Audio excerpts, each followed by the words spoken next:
बिस्मिल्लाहिर्रहमानिर्रहीम, अस्सलामुअलैकुम, good morning. 24/9 में खुश आमदीद। मैं हूँ आपके साथ सीमल हाशमी। अस्सलाम वालेकुम और मैं हूँ अबूजर मौसम। आप सबको गुड मॉर्निंग। सिमन आपको गुड मॉर्निंग और जुमा मुबारक आप सबको।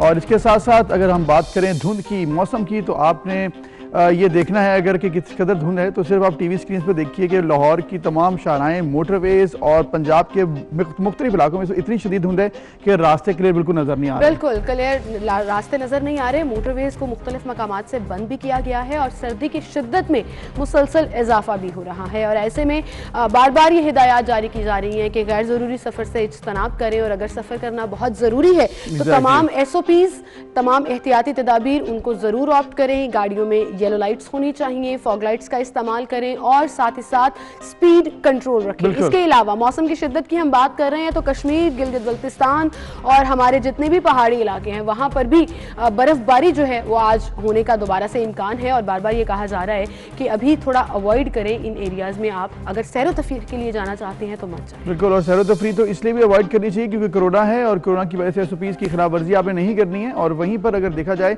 तो चूँकि मौसम खुश्क है, सर्द है, तो इसमें जो रूटीन में बीमारियां आती हैं इस मौसम में, गला ख़राब और बुखार, तो इस वजह से भी आपको अवॉइड करना चाहिए क्योंकि कोरोना के हवाले से भी काफ़ी तशवीश है। तो वहीं पर अगर कॉमन कोल्ड की बात करें ये भी कॉमन हो जाता है खासा, तो इसलिए एहतियात करनी चाहिए। और एहतियात के अलावा इस वक्त जो मेरे ख्याल में कोई दूसरी हल नहीं है यहाँ पर। बिल्कुल, कोरोना की पूरे मुल्क में सिचुएशन क्या है ये भी आपको बताएंगे। पॉलिटिकल एक्टिविटीज़ क्या चल रही हैं, किसका सियासी पारा हाई रहा, किसका लो रहा, इस पर भी बात होगी। लेकिन सबसे पहले टॉप स्टोरीज।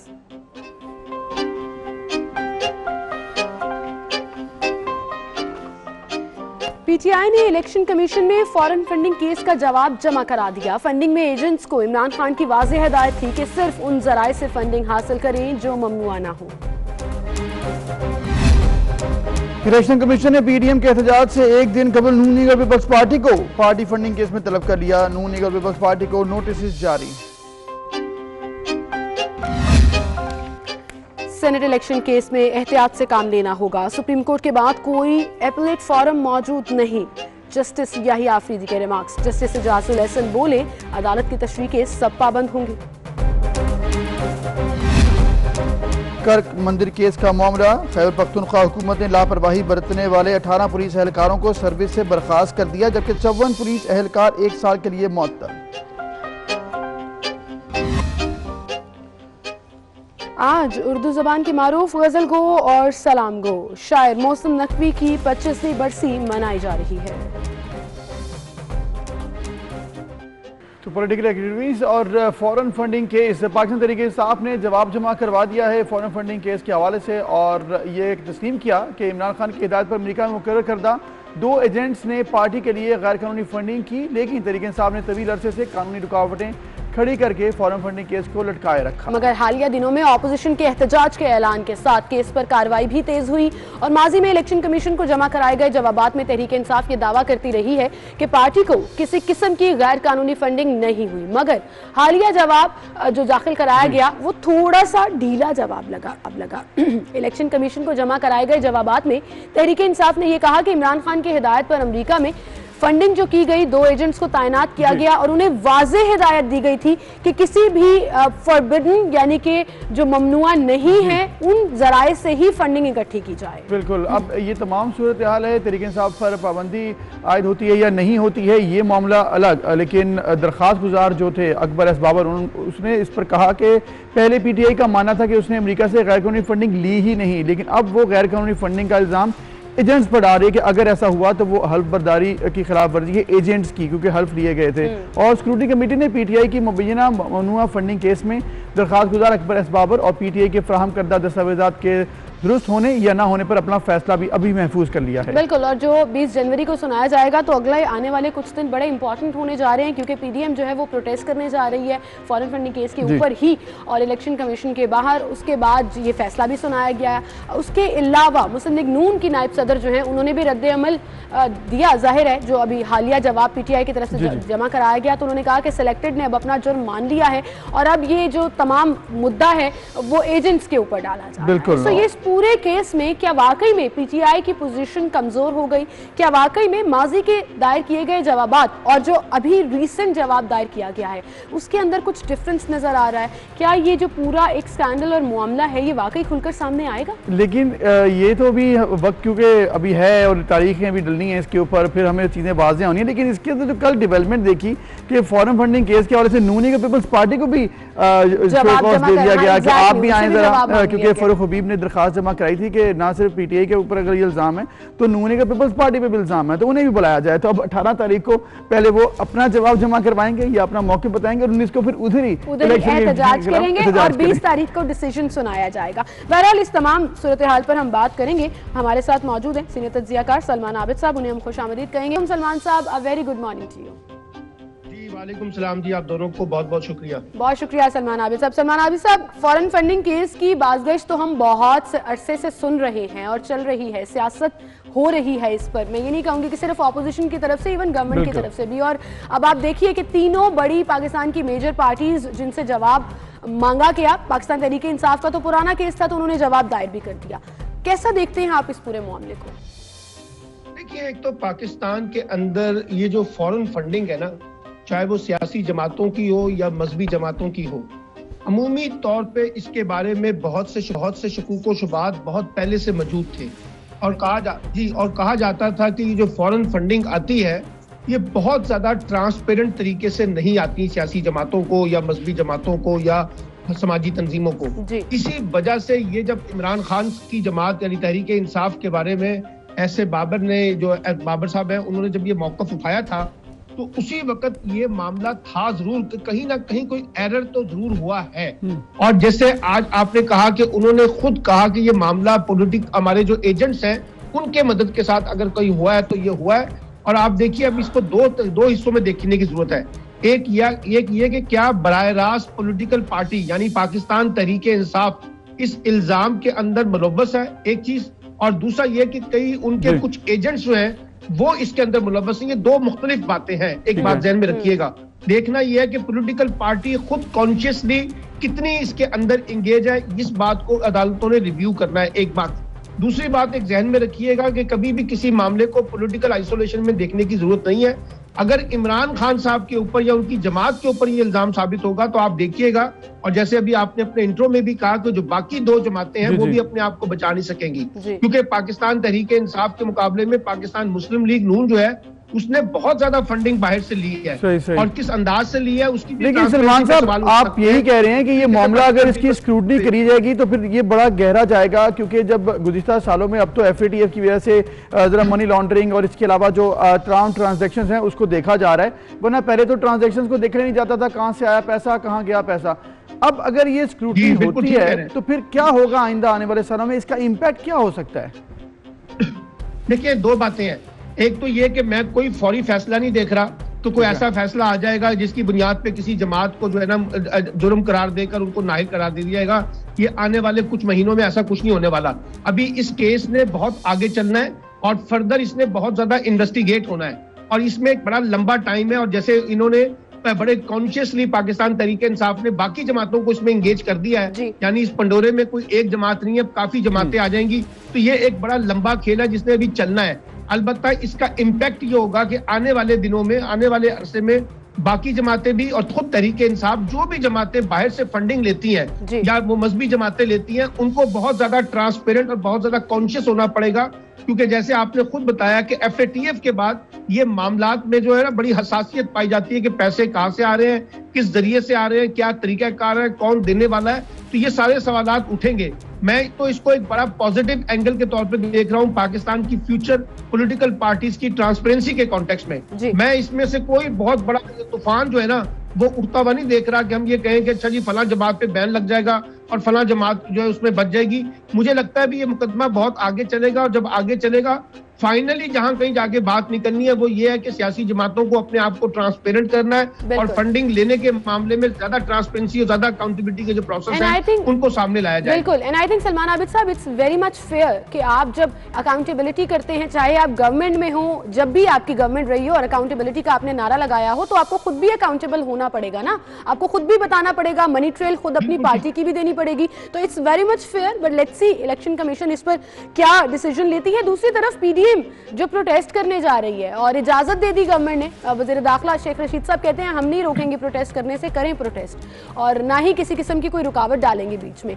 तो ये ऐसा लगता है कि ये इस प्रोटेस्ट की इजाजत ही नहीं है, बल्कि आइंदा आने वाले दिनों में अगर वो और रैलीज करते हैं या लॉन्ग मार्च पूरा प्लान करके निकल पड़ते हैं, तब भी गवर्नमेंट कोई हर्डल्स नहीं डालेगी। देखिए, पहली बात तो ये है कि हुकूमत को जो बहुत बड़ा खतरा था ना पीडीएम से, वो काफी हद तक डिफ्यूज हुआ है, क्योंकि जिस अंदाज से पीडीएम के अंदर इंटरनल कॉन्ट्रडिक्शन पैदा हो गए। अब आप देखिए ना कि पहले वो लॉन्ग मार्च जाना था, वो लॉन्ग मार्च की अब कोई डेट ही सामने नहीं आ रही, कभी कहा जाता है मार्च होगा, कभी कहता है अप्रैल होगा, और पीपल्स पार्टी उसके ऊपर उस तरह से तैयार नहीं है। पिंडी जाना है, इस्लामाबाद जाना है, पीपल्स पार्टी और पीएमएलएन कहती है नहीं जी इस्लामाबाद जाएंगे, फजलुर रहमान धमकी देते हैं जी पिंडी चला जाएंगे। तो ये एक कंफ्यूजन तो पीडीएम के अंदर है। अच्छा, अब ये इलेक्शन कमीशन के पास जो मुजाहरा है, इसकी दो सूरतें हैं। एक सूरत में यह है ना कि आपको 2018 के इलेक्शन के ऊपर एतराजात है, तो भाई आपने कितनी पिटीशंस दायर की हैं इलेक्शन कमीशन के अंदर, वो एक सवाल है। अच्छा, अगर आप ये फॉरेन फंडिंग केस के कॉन्टेक्स्ट में वहां पे मुजाहरा करना चाहते हैं, तो वो आज की कार्रवाई के बाद तो बात खत्म हो जानी चाहिए थी, क्योंकि फैसला महफूज हुआ है। लेट्स सी जो है ना इलेक्शन कमीशन क्या फैसला करता है, अदालतें फिर इसको किस तरह से देखती हैं। लेकिन असल में बात यह है कि ये 18 तारीख को जब भी वहां पे इलेक्शन कमीशन के पास जाएंगे, वो जरूर मुजाहरा करें। लेकिन सवाल ये है कि आपने तो हुकूमत गिराने तहरीक शुरू की हुई थी ना, अब वो हुकूमत गिराने तहरीक में इलेक्शन कमीशन कहां से आ गया? अच्छा, अगर आपने इलेक्शन कमीशन के बाहर दबाव डालना है, तो इसका मतलब है कि अभी वो जो हुकूमत गिराने वाला मामला था और वो जो लॉन्ग मार्च करने वाला जाना था, फैसला कुन मामला था, वो जरा पीछे चला गया है। अब ये इस तरह के डिमॉन्स्ट्रेशन है, एहतजाज है, वो करें, चाहे वो हुकूमत ने उनको इजाजत। पीडीएम तो ये कहती है कि हम इलेक्शन कमीशन में जो प्रोटेस्ट करने जा रहे हैं, उसमें अगर तहरीक इंसाफ गिल्टी हो गई तो फिर इमरान खान साहब के ऊपर मुकदमा होगा सादिक और अमीन होने का, जो हमने देखा कि पिछले अदवार में भी हुआ। वो तो जी मैंने आपको कहा है ना कि वो फौरी तौर पे इलेक्शन कमीशन से ऐसा कोई फैसला नहीं आने वाला जो पीडीएम सोच रही है। आप देखिएगा कि जो भी फैसला आएगा उसमें फर्दर इन्वेस्टिगेशन की बात होगी और बाकी दो जमातों को भी इसमें लपेट लिया जाएगा कि जी वो भी अपने आप को इन्वेस्टिगेट करवाएं सारे प्रोसेस के अंदर। तो वो फैसला जो पीडीएम देखने की कोशिश कर रही है, जो जैसे मरियम ने कहा था कि 31 दिसंबर को आर या पार हो जाएगा, यकम जनवरी का सूरज जो है वो इमरान खान बतौर इक़्तिदार ये पीडीएम का जो इस पर तहरीक है, ये अपनी जानिब इलेक्शन कमीशन का अगर फैसला आता है तो तमाम पार्टीज इसमें इन्वॉल्व हो सकती हैं डेफिनेटली, क्योंकि एक पार्टी का ये मसला नहीं रह जाएगा। फिर पीडीएम जो है, आपने कहा कि कुछ वाजे नहीं है, लेकिन ऐसा लगता है कि पार्टीज के आपसी डिफरेंसेस तो हो सकते हैं, लेकिन पीडीएम इस बात पर तो मुतफिक दिखाई देती है कि इमरान खान जो है वो या तो इस्तीफा दे दें या फिर उनको हुकूमत जो है वो गिराई जाए। इस पर तो मुतफिक है पीडीएम। देखिए, बात यह है कि इमरान खान 126 दिन का धरना लेके इस्लामाबाद बैठे रहे। नवाज शरीफ साहब का इस्तीफा तो नहीं आया था ना। अगर वो 126 दिन के धरने के बाद जो है इमरान खान का इस्तीफा नहीं आता, तो आपका ख्याल है कि मौलाना फजलुर रहमान की 2 तकरीरों की बुनियाद पे, मरियम की 2 तकरीरों की बुनियाद पे इमरान खान साहब इस्तीफा दे देंगे? देखिए, हुकूमत गिराने के जो तरीकाकार क्या है, एक तरीकाकार ये है कि आप तहरीक अदम-ए-एतमाद पेश कर दें, उसके लिए वो तैयार नहीं है। दूसरा तरीकाकार ये है कि जनाब आप सड़कों पे कोई बहुत बड़ी तहरीक चला लें, उसकी भी कोई शक्ल नजर नहीं आ रही। फिर आप पार्लियामेंट से इज्तिमाई तौर पे इस्तीफे दे दें, उसकी भी कोई शक्ल नजर नहीं आ रही। तो अब सिर्फ महज बातों के ऊपर कोई इस्तीफा देने वाले नहीं है। इससे बड़ी बड़ी तकरीरें इमरान खान साहब ने भी कर दी, ताहिर कादरी ने भी कर दी, इस्तीफा कब भी नहीं आया। हमारे एक बात याद रखिएगा कि जब इस्तीफा आता है या हुकूमत जाती है, तो उसकी शक्ल कोई जलसा जुलूस नहीं होता। उसकी शक्ल होती है कि एस्टेब्लिशमेंट में और हुकूमत में एक टकराव पैदा हो गया है। उस टकराव की सूरत में जो है ना फिर अपोजिशन के अंदर हवा भरी जाती है और फिर उसके बाद कहीं हुकूमत के जाने की बातें होती हैं। अभी जो पीडीएम सोच रही है उसका तो इम्कान नजर नहीं आ रहा। और आपने देखा कि जरदारी साहब जो है वो किसी सूरत में नहीं चाहेंगे कि पीपल्स पार्टी जो है वो हुकूमत गिराने की कोशिश में चली जाए। जब वफाकी हुकूमत गिरेगी तो फिर सूबाई हुकूमत कहाँ रह जाएगी? भाई वो भी तो जाएगी फिर घर। चलें, सलमान आबिद साहब, आप कह रहे हैं कि अभी जो पीडीएम सोच रही है ऐसा कुछ नहीं होने जा रहा, तो 20 जनवरी भी दूर नहीं है, 31 जनवरी भी दूर नहीं है, फिर फरवरी भी गुजर जाएगा और मार्च में सेनेट इलेक्शंस भी होंगे और सेनेट इलेक्शंस में दोनों पार्टीज ने कहीं ना कहीं रजामंदी जाहिर कर दी है कि पार्टिसिपेट करेंगे। तो ये अगले 3 महीने पॉलिटिकली तो एक्टिव रहेंगे, लेकिन आपके मुताबिक अभी ऐसा कुछ होने नहीं जा रहा जो पीडीएम सोच रही है। Well, thank you so much for being with us. जी सर, आपके कंक्लूडिंग कमेंट्स हम जरूर शामिल करेंगे। मैं सिर्फ ये कह रहा था, आपने बिल्कुल ठीक कहा कि सेनेट के इंतखाबात के बाद जाके अब कोई नया मंजरनामा पैदा होगा, इससे पहले अब कोई इम्कान मुझे नजर नहीं आ रहा किसी बड़ी तहरीक का। राइट, बहुत शुक्रिया सलमान आबिद साहब, आप हमारे साथ मौजूद थे और आपने जिक्र किया सेनेट के इलेक्शंस का। सेनेट के इलेक्शंस के हवाले से गुज़िश्ता रोज़ जो है कार्रवाई भी हुई अदालत में, इस पर भी काफ़ी बात की जा रही है कि आखिर इसके क्या इम्पैक्ट्स होंगे, फिर सेनेट इलेक्शन जो है वो क्या ओपन बैलेट हो सकता है या नहीं हो सकता, इस पर भी इस वक्त खास I think that's another debate, वो उसके ऊपर एक अलग बहस जो है वो चल रही है, सियासी तौर पर भी इसको देखा जा रहा है, तो बहुत कुछ हो रहा है और हम इस पर भी बात करेंगे और फिर कानूनी राय भी शामिल करेंगे कि कानून किस हद तक इजाजत देता है। फिलहाल एक छोटी सी ब्रेक लेनी है, फिर हाजिर होंगे।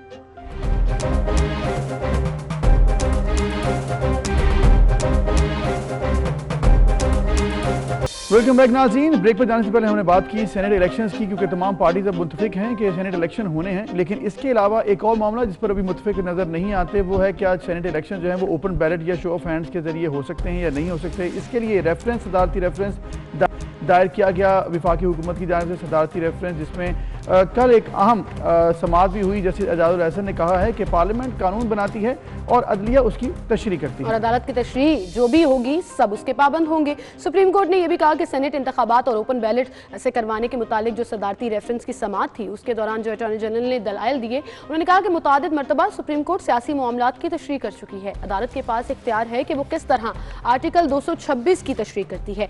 इस पर जस्टिस याहिया आफरीदी ने रिमार्क्स दिए कि सुप्रीम कोर्ट के बाद कोई एपलेट फॉरम मौजूद नहीं, अदालत को इंतहाई एहतियात से काम लेना होगा। अटॉर्नी जनरल खालिद जावेद खान ने यह भी कहा कि सुप्रीम कोर्ट के पास 3 मुख्तलिफ तरह के इख्तियारात मौजूद हैं और सुप्रीम कोर्ट सदर के रेफरेंस पर मशवरा और गाइडलाइन भी दे सकती है और ओपन बैलेट के लिए आर्टिकल 226 में तरमीम करना जरूरी है। और फिर सुप्रीम कोर्ट अपीलेट फॉरम के साथ आईनी अदालत भी है, अमेरिकी सुप्रीम कोर्ट के पास भी रेफरेंस पर राय देने का इख्तियार नहीं है। तो ये तमाम मामला है जिस पर कल बहस भी हुई और ऑब्जर्वेशन भी दी गई सुप्रीम कोर्ट की जानिब से। इस वक्त क्या सिचुएशन है, क्या हो सकता है, सुप्रीम कोर्ट के पास आईनी तौर पर क्या इख्तियारात हैं, सदारती रेफरेंस के क्या इम्पैक्ट हो सकते हैं और क्या वहाँ से सदारती रेफरेंस के बाद जवाब लिया जा सकता है। इस तमाम सूरत हाल पर हम बात करेंगे। सीनियर कानूनदान और लॉ एक्सपर्ट अली अहमद कुर्द साहब हमारे साथ मौजूद हैं। अस्सलाम वालेकुम अली अहमद कुर्द साहब।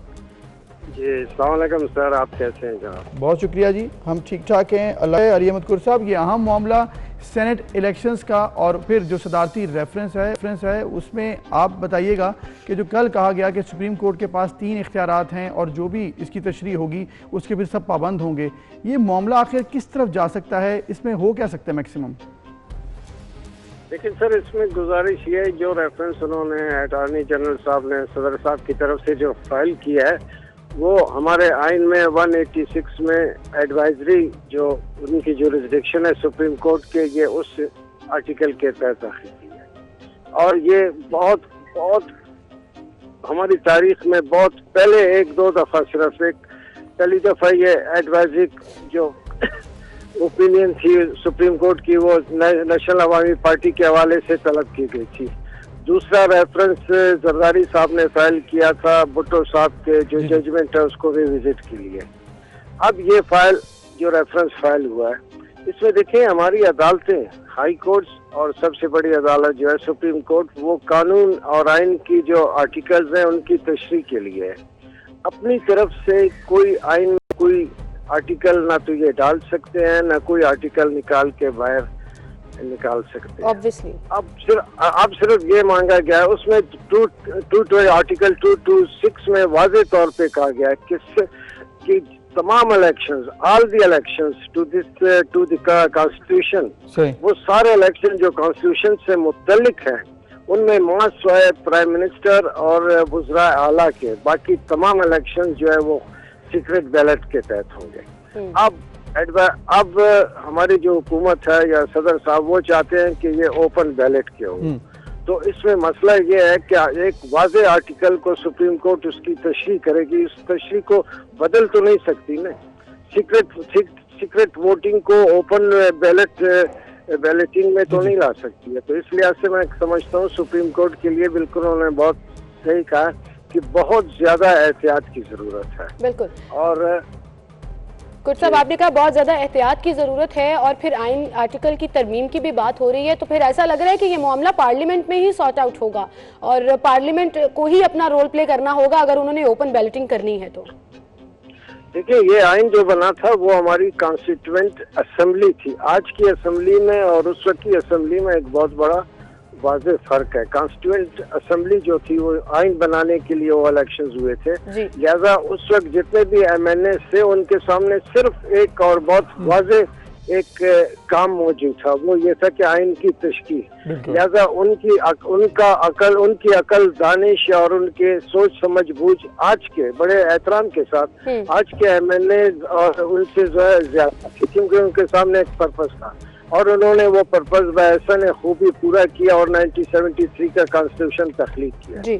अब ये कहना कि उनके जहन में ये प्राइम मिनिस्टर और वज़ीर आला के हवाले से तो इलेक्शन जो है वो उनकी बाबत उन्होंने बात की है, मगर सारे बाकी जो इलेक्शंस हैं उनके बारे में जो सीक्रेट बैलेट की उन्होंने बात की है वो गलत है या उसको चेंज करना चाहिए। तो मैं समझता हूँ ये बहुत मुश्किल काम है। आइन सुप्रीम कोर्ट जी बहुत मुश्किल काम है। इस अगर मुश्किल काम है तो फिर इसका कोई हल तो होगा ना। सदारती रेफरेंस भेज दिया जिसमें सूबाई हुकूमतें, जिसमें बलूचिस्तान है, पंजाब है, केपी है, उन्होंने इसकी हिमायत भी की है सदारती रेफरेंस की, तो फिर इसका कोई इम्पैक्ट हो सकता है? क्योंकि जस्टिस एजाजुल एहसन ने भी पूछा है, कल इस्तफसार किया कि अगर अदालत तशरीह करे तो फिर क्या इसको फौकियत हासिल होगी? यानी कि अगर तीनों असम्बलीज भी कह रही हैं ओके है, हम लोग इसमें हमें कोई मसला नहीं है सदारती रेफरेंस में और हम इसकी तशरीह चाहते हैं, तो फिर इसका इम्पैक्ट पड़ सकता है? कुछ इसमें से इस तरह से रिजल्ट निकल सकता है कि तरमीम कर दे अदालत ही? देखिए, आपने जो फरमाया कि तीन प्रोविंसेस हैं, लफ्ज प्रोविंसेस से ही नहीं है, 3 सूबाई हुकूमतों ने और उनके एडवोकेट जनरल ने, साफ ज़ाहिर है उसमें जो है जो तहरीक इंसाफ है उसका जो असर रसूख है उसकी वजह से हुकूमतों ने इस रेफरेंस की हिमायत की है। रेफरेंस कॉन्स्टिट्यूशन हुकूमतों के हवाले से नहीं है, कॉन्स्टिट्यूशन हमेशा अवाम का होता है, अवाम से उसका ताल्लुक होता है। कॉन्स्टिट्यूशन में अवाम के हकूक की बात होती है। तो लिहाजा ये सिर्फ ये कहना क्योंकि सूबाई हुकूमतों ने उनकी हिमायत की है तो ये उस सूबों के अवाम की तरफ से उसको हिमायत न समझा जाए, बल्कि और न समझा जा सकता है। तो इस लिहाज से ये जो जितनी भी है अब इसमें सिर्फ तरमीम जो है वो पार्लियामेंट कर सकती है, वो तरमीम भी वो अमेंडमेंट भी सुप्रीम कोर्ट नहीं कर सकती। और जिस तरह भी क्वेश्चंस क्वेरीज पुट की है सुप्रीम कोर्ट के ऑनरेबल जजेस ने, मैं समझता हूँ कि मामला बहुत मुश्किल है और सुप्रीम कोर्ट बहुत गौर फिक्र कर रही है कि इसमें किस तरीके से हाथ डालने की बजाय वो समझते हैं कि किसी तरीके से इस मामले से निकला जाए। मेरी सोच ये है। ठीक है, आपकी सोच ये है। कुर्द साहब बहुत शुक्रिया आपका, आप हमारे साथ मौजूद थे। एक बात आपने बिल्कुल वाज़ेह कर ली कि कानून मौजूद है, उसमें ये है कि तरमीम सिर्फ पार्लियामेंट ही कर सकती है। And I think if every party और एवरीबडी बाहर खड़े होकर तो बात कर ली जाती है, बयान भी दे दिया जाता है, पार्लियामेंट के अंदर जाकर कौन किस होगा और अपनी उस स्टेट ऑफ द माइंड के अंदर ही रहेगा, बजाय इसके कि बिगर पिक्चर को देखे, वो समझ नहीं आता। और इसके साथ इसलिए सब अगर अमेंडमेंट करनी है, 2/3 मेजॉरिटी लेकर आनी है, तो उसमें नून लीग और पीपल्स पार्टी का भी इसमें मुत्तफिक होना जरूरी है, जो कि अभी तक ऐसे लग रहे हैं कि गवर्नमेंट के साथ इस मामले पर नहीं खड़े हुए हैं। सेपरेटली जब बात करते हैं तो वो कहते हैं कि ओपन बैलेटिंग होनी चाहिए ताकि हॉर्स ट्रेडिंग ना हो सके। वो कहते हैं शायद इमरान खान जो है ये अपने फायदे के लिए करना चाह रहे हैं, इसलिए हम इनके साथ इस वक्त नहीं है। ये कंफ्यूजन है ना, वो उनको पार्लियामेंट के अंदर एक पेज पर नहीं एग्जैक्टली, और उसकी वजह से अब इम्पैक्ट इसका ये होगा कि क्या आईनी तरीकाकार में चेंजेस आ सकती हैं, अदालत से मामला तो लटक जाएगा, और अगर मार्च में सेनेट इलेक्शन हो जाते हैं पुराने तरीकाकार से तो फिर सवाल उठेंगे क्या ये ठीक हुए या फिर नहीं। अच्छा, ये तो बड़ों की बातें हैं ना, बड़े अक्सर लोग इस चीज़ को समझ रहे हैं, देख रहे हैं, और नौजवान भी अपने अपने इंटरेस्ट की खबरों के हवाले से बड़े विजिलेंट रहते हैं। तो मैं उनके लिए खबर ज़रूर शेयर करना चाहूँगी। On a very lighter note ये स्टोरी है जी कि समाजी राब्ते की मुख्तसर वीडियो शेयरिंग ऐप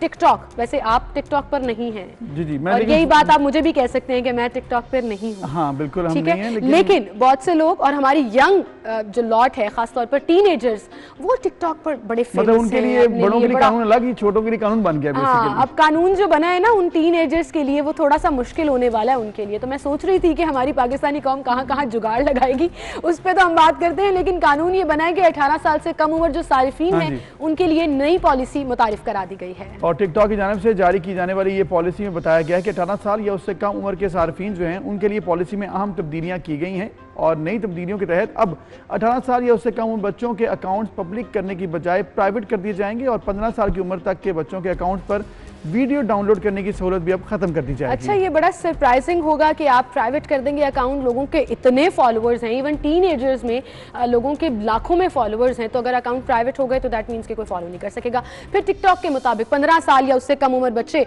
जब डाउनलोड फीचर इस्तेमाल नहीं कर सकेंगे तो वो रीमेक नहीं कर सकेंगे टिकटॉक की वीडियोस को।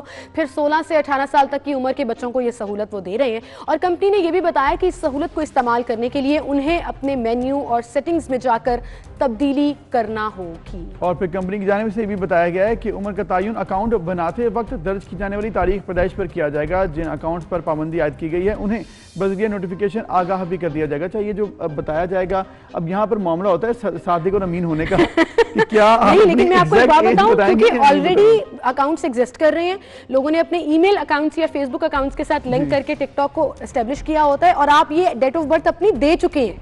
So you can not amend it, आप उसको चेंज नहीं कर सकते। अगर आप नया अकाउंट बनाते हैं तो आप जुगाड़ लगा सकते हैं कि आप अपने आप को थोड़ा सा बड़ा शो करें और आप अकाउंट बना लें, बट नया अकाउंट बनाने का मतलब है आप अपने सारे फॉलोअर्स को खो देंगे। तो फिर दैट मींस कि ये तो सबके ऊपर इंप्लीमेंट होगा। मतलब अगर मैंने टिकटॉक के ऊपर अपनी एज 18 साल से कम रखी होगी तो फिर आपका अकाउंट प्राइवेट हो जाएगा। और इसके साथ साथ ये भी वाज़ेह किया गया है कि आपकी जो एज है उसमें तो आपने खुद बताना है, वो फिर जिस तरह से आपने बताया कि वो चेक भी हो जाएगी, तो इसमें कुछ झूठ वाली बात नहीं है। और फिर वालिदैन के तहफ़्फ़ुज़ात को भी इससे ख़त्म किया जा सकेगा, क्योंकि ये पॉजिटिव एक स्टेप लिया गया है टिकटॉक की तरफ से, क्योंकि पूरी दुनिया में बड़ा क्रिटिसिज्म हुआ था। वालिदैन बड़े खुश होने वाले हैं, बच्चे होने वाले हैं नाराज, और पहली बार आई थिंक दुनिया में ये होने जा रहा है कि नॉर्मली लोग अपनी एज छुपाते हैं, यहाँ पर लोग एज बढ़ाकर अब अकाउंट बनाएंगे कि हम 18 साल से कम ना हो, अदरवाइज हमारा अकाउंट बच्चे नहीं, हम बड़े हो गए हैं तो हमें हमारा अकाउंट जो है वो फ्री कर दिया जाए, पब्लिक कर दिया जाए। मैं टिकटॉक पे 18 साल से कम हो जाती हूँ, मुझे प्राइवेट अकाउंट भी कबूल है।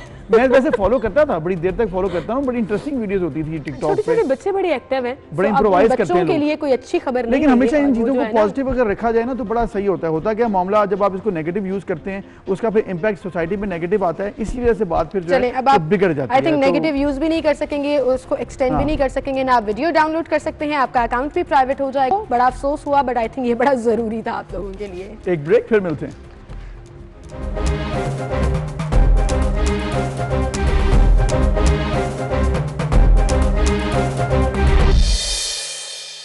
Welcome back. एक बार फिर से आपको खुशामदीद कहेंगे। जहां पर बहुत सी पॉलिटिकल डेडलाइंस चल रही हैं, वहीं पर एक बड़ी इंपॉर्टेंट डेडलाइन चल रही है जो फरवरी में ख़त्म होगी FATF के इजलास के हवाले से। FATF ने पाकिस्तान पर जो जोर दिया है कि फौरी तौर पर फरवरी 2021 तक इलेक्शन प्लान मुकम्मल करें और आइंदा माह जो इजलास होगा, जो भी नेक्स्ट इजलास होगा, उसमें यह डिसीजन होगा कि पाकिस्तान के ग्रे लिस्ट में रहना है या नहीं रहना है। उसके लिए पॉइंट्स कवर करना जरूरी है। बिल्कुल, और पॉइंट्स की जहाँ तक बात है तो 27 पॉइंट्स में से 21 पॉइंट्स पाकिस्तान ने अब तक कवर कर लिए हैं और 2021 में जो डेट दी गई थी फरवरी में नेक्स्ट माह इजलास होने जा रहा है। 21 पॉइंट जो हमने कवर किए, जो बाकी 6 शरायतें हैं वो भी इंशाल्लाह अब तक मुकम्मल कर ली जाएंगी और अगर 1 से 2 अगर कम भी रह जाती हैं तो वो भी अपनी जानिब इम्पैक्ट रखती हैं। फिर ये मामला आता है कि आपके FATF में वोटिंग होती है और फिर कुछ ऐसी कंट्रीज़ हैं जो कि पाकिस्तान के हक में वोट नहीं देती हैं, उनको भी आपने काउंटर करना होता है। हमारी जो फॉरेन पॉलिसी है, फिर हमारी जो तमाम गवर्नमेंट के जो नुमाइंदे होंगे, मिनिस्टर्स जाएंगे, उनके पास क्या होता है तरीकाकार, क्योंकि असल में आपके पास जो भी पॉइंट्स हो कन्विंस करना बड़ा जरूरी है। एक चीज़ तो कंफर्म है कि अल्हम्दुलिल्लाह हम ब्लैक लिस्ट में नहीं रहेंगे, लेकिन ग्रे लिस्ट से निकलना भी हमारे लिए बड़ा जरूरी है। बिल्कुल, लेकिन उसी के साथ साथ जहां हमने ये पॉइंट्स कवर करने हैं, वहीं पर जो वहां पर लॉबी मौजूद है, खासतौर पर इंडियन लॉबी जो कभी नहीं चाहेगी कि पाकिस्तान की बेहतरी हो, तो हमें उससे भी फाइट करना है। एक तो we have to explain our points, पूरी तरह से उसको प्रेजेंट करना होंगे। दूसरा, हमारी डिफेंस पॉलिसी जो है इन दैट कॉन्फ्रेंस या इन दैट सेशन वो भी बड़ी जरूरी होगी कि कैसे हमने अपने आप को डिफेंड करके पॉजिटिव इमेज जो है वो एक्चुअली फैक्ट्स एंड फिगर्स में दिखाना है। बहरहाल इस पर हम बात करेंगे। हमारे साथ इकोनॉमिस्ट आबिद सुलेरी साहब मौजूद हैं, उन्हें हम खुशामदीद कहेंगे। अस्सलाम वालेकुम आबिद साहब। बहुत शुक्रिया आबिद साहब वक्त देने के लिए। FATF की डेडलाइन करीब आ रही है फरवरी 2021, जिस तक हमें अपने ये 27 पॉइंट्स पूरा करना बहुत ज़रूरी है। गवर्नमेंट थोड़ा पुरुमीद लग रही है कि हम ये जो 6 पॉइंट्स रह गए हैं उसको भी मुकम्मल कर लेंगे। आपको क्या लगता है पूरे फैक्ट्स एंड फिगर्स को देखते हुए?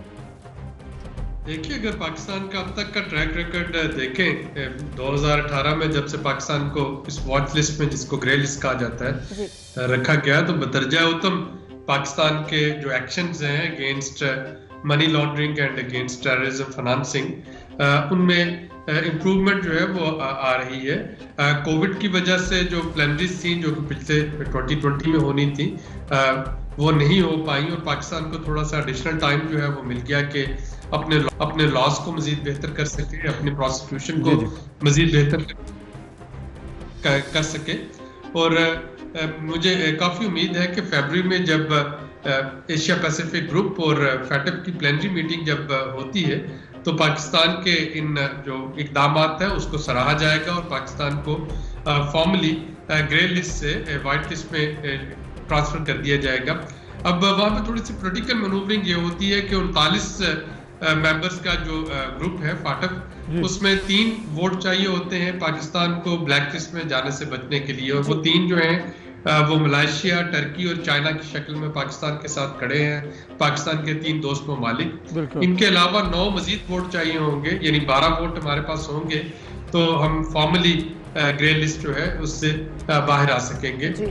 उसके बाद फाटक जो है वो अपना एक रिव्यू मिशन जो है वो भी भेजती है, या वो एंगेज ऑनलाइन भी कर सकते हैं मजीद देखने के लिए कि पाकिस्तान ने जो इक़दाम एक्शन पॉइंट्स जिन पे अमल किया है उनमें कितना वो सदाकत है और कहाँ तक उन पे जो है वो इफेक्टिवली अमल किया जा रहा है। तो ये ग्रुप होगा जो कि पाकिस्तान को फॉर्मली आके तो आबिद सलाही साहब, जैसे आपने कहा कि ये ग्रुप बड़ा इंपॉर्टेंट है और पाकिस्तान का यहाँ पर एक जानिब तो पाकिस्तान के ये पॉइंट्स हैं जो कि डिपेंड करते हैं कि पाकिस्तान कैसे कवर है, वहीं पर ये जो 12 वोट्स की आप बात करें ये लगता है खासी इंपॉर्टेंट होती जा रही है। तो आपको क्या लगता है कि ये जो 3 ममालिक, तो दोस्त ममालिक हमेशा पाकिस्तान का साथ दिया उन्होंने हर जगह पर, लेकिन जो 12 वोट्स पूरे करना पाकिस्तान की क्या मुश्किल है? फॉरेन पॉलिसी में कहीं वीकनेस नजर आती है आपको, कहीं प्रॉब्लम नजर आ रही है? देखिए, ये मुख्तलिफ जो ममालिक होते हैं वो अपने अपने इंटरेस्ट को देख के वोट दे रहे होते हैं, लेकिन जो पॉजिटिव इंप्रूवमेंट इस वक्त चल रही है वो ये है कि मिडल ईस्ट में क्राइसिस जो है वो खत्म होने से सऊदी अरब और कतर का थोड़ा सा आपको देखा होगा कि उनकी जो ताल्लुकात में बेहतरी आई है, तो उसकी वजह से पाकिस्तान को जो गल्फ कंट्रीज का एक वोट है वो मिलने का चांस है। और इसी तरीके से अफगानिस्तान में अगर हम देखते हैं पाकिस्तान का जो मुस्बत इस वक्त रोल है पीस प्रोसेस में, तो अमेरिका को और जो बाइडेन एडमिनिस्ट्रेशन को इसको अप्रिशिएट करना चाहिए। तो अगर इन चीज़ों को देखें जो इस वक्त की बदलती हुई स्ट्रेटेजिक सिचुएशन है, जिसमें कि अमेरिका के इलेक्शंस के बाद जो बाइडेन का प्रेसिडेंट बन जाना, जो कि 20 जनवरी से अपने ऑफिस को संभाल लेंगे, और गल्फ की जो इम्प्रूव्ड सिचुएशन है, तो पाकिस्तान थोड़ी सी कोशिश करे तो मजीद 9 वोट जो है अपने लिए लॉबी करना पाकिस्तान के लिए कोई मुश्किल चीज़ नहीं है। और जो हाल ही में कुछ अदालती फैसले आए, स्पेशली जो यूएन की लिस्ट है 1267 और 1373 पे कुछ अफराद और कुछ अदारे जो के हैं उनको सजाएं देने का, जो कि हाल तो एक इंडिपेंडेंट कोर्स ऑफ एक्शन है, अदालतों का एक अपना तरीकाकार है, लेकिन ये भी फाटफ में पाकिस्तान के केस को मजीद स्ट्रेंथन कर देगा कि पाकिस्तान की जो अदालतें और पाकिस्तान की जो प्रोसिक्यूशन अथॉरिटीज़ हैं वो आज़ादाना तौर पे और शवाहिद की रोशनी में फैसले कर रही हैं और वो जो टेररिज्म फाइनेंसिंग है उसको कर्ब कर रही है। अच्छा, ये आबिद सलाही साहब, ये तो तमाम फैक्ट्स एग्जिस्ट करते हैं, अब it depends on the countries जो वोट करेंगे and it depends on the whole session कि वो इसको किस तरह से एक्सेप्ट करते हैं। सिंपल वर्ड्स में अगर मैं पूछूं तो आप फोर्सी क्या करते हैं? क्या चांसेस हैं पाकिस्तान के ग्रे लिस्ट से बाहर आकर वाइट लिस्ट की तरफ जाने का इस साल? देखिए, जो वर्स्ट सिचुएशन थी उसको पाकिस्तान अवॉइड करता चला है, और वो जो ब्लैक लिस्ट में जाने वाला चांस है वो तो मैं नहीं देख रहा किसी तौर पे भी। 27 में से 21 पॉइंट पे एक्शन पॉइंट्स पे काम हो चुका है, बाकी पे काम जारी है।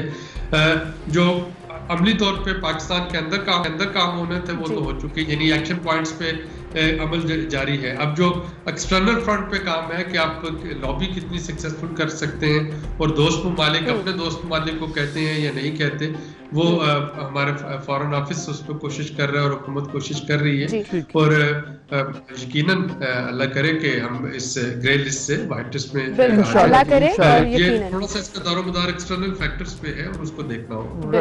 राइट, बहुत शुक्रिया आपने हमें आगाह किया आबिद सुलारी साहब। जो सिचुएशन है इस वक्त है कि पाकिस्तान अल्हम्दुलिल्लाह ब्लैक लिस्ट में तो कभी नहीं आएगा, क्योंकि पाकिस्तान ने 21 पॉइंट्स कवर कर लिए हैं, लेकिन अगर पाकिस्तान को वो 9 मजीद वोट्स मिल जाते हैं, जो कि हालात लग रहे हैं कि इंशाल्लाह मिल जाए, और ये 6 पॉइंट्स कवर कर लें तो पाकिस्तान जल्द इंशाल्लाह व्हाइट लिस्ट में भी आ जाएगा। और अगर अभी भी हम ये पॉइंट्स कवर कर लें, 9 लोगों के वोट, 9 जो कंट्रीज हैं उनके वोट मिल जाएं, तो हम एटलीस्ट ग्रे लिस्ट से तो बाहर निकल सकते हैं। उम्मीदें अच्छी आ रही हैं। कल मोडीज का सर्वे डिस्कस किया, 4.4 तक जीडीपी जाने का इम्कान है, बैंकों की लिक्विडिटी बेहतर है, स्टॉक एक्सचेंज अच्छा कर रही है, फरवरी तक हम ये पॉइंट्स भी कवर कर लेंगे, तो ये अच्छी उम्मीदें हैं और खुश कर देती हैं आपको। तो इसी खुशी में छोटी सी एक ब्रेक ले लेते हैं, फिर हाजिर होंगे। खुशी में ब्रेक होती है। हाँ।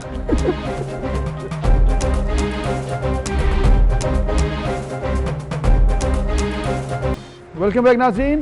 पाकिस्तान के बाद अगर हम रुख करें अमेरिका का, जहां पर सदारती इलेक्शन हुए और इलेक्शंस के बाद जो सूरत हाल हुई, ऐसे लग रहा है कि डेमोक्रेटिक जो होते हैं ना, पीसफुली आप सदारत चेंज करते हैं, वैसा हालात नज़र नहीं आ रहे, क्योंकि अमेरिकी नुमाइंदगान ने डोनाल्ड ट्रंप को हटाने की करारदाद भी मंजूर कर ली है। बिल्कुल, और बड़ा ये इंटरेस्टिंग फैक्ट है कि 20 को वैसे ही जो बाइडन जो है वो हल्फ ले लेंगे और इलेक्ट प्रेसिडेंट हो जाएंगे, लेकिन 4 दिन पहले ये डिसीजन लेना सिर्फ इसलिए कि बताया जाए कि जो इंसिडेंट्स हुए हैं नवंबर से लेकर जनवरी तक वो सदर रहने के काबिल नहीं है, इसलिए ये करारदाद मंजूर कर ली है। और अमेरिकी सदर डोनाल्ड ट्रंप को सदारती मुद्दत खत्म होने से कबल ये ओहदे से हटाने का ये जो मामला है, इसमें कल बाकायदा वोटिंग हुई और ट्रंप को 25वीं आईनी तरमीम के जरिए हटाने का मुतालिबा किया गया, और इस करारदाद की हिमायत में 223 वोट्स आए, जबकि मुखालिफत में सिर्फ 205 वोट आए, यानी कि क्लियरली वो करारदाद मंजूर हुई है, जिसके बाद सूरत हाल ऐसे लग रही है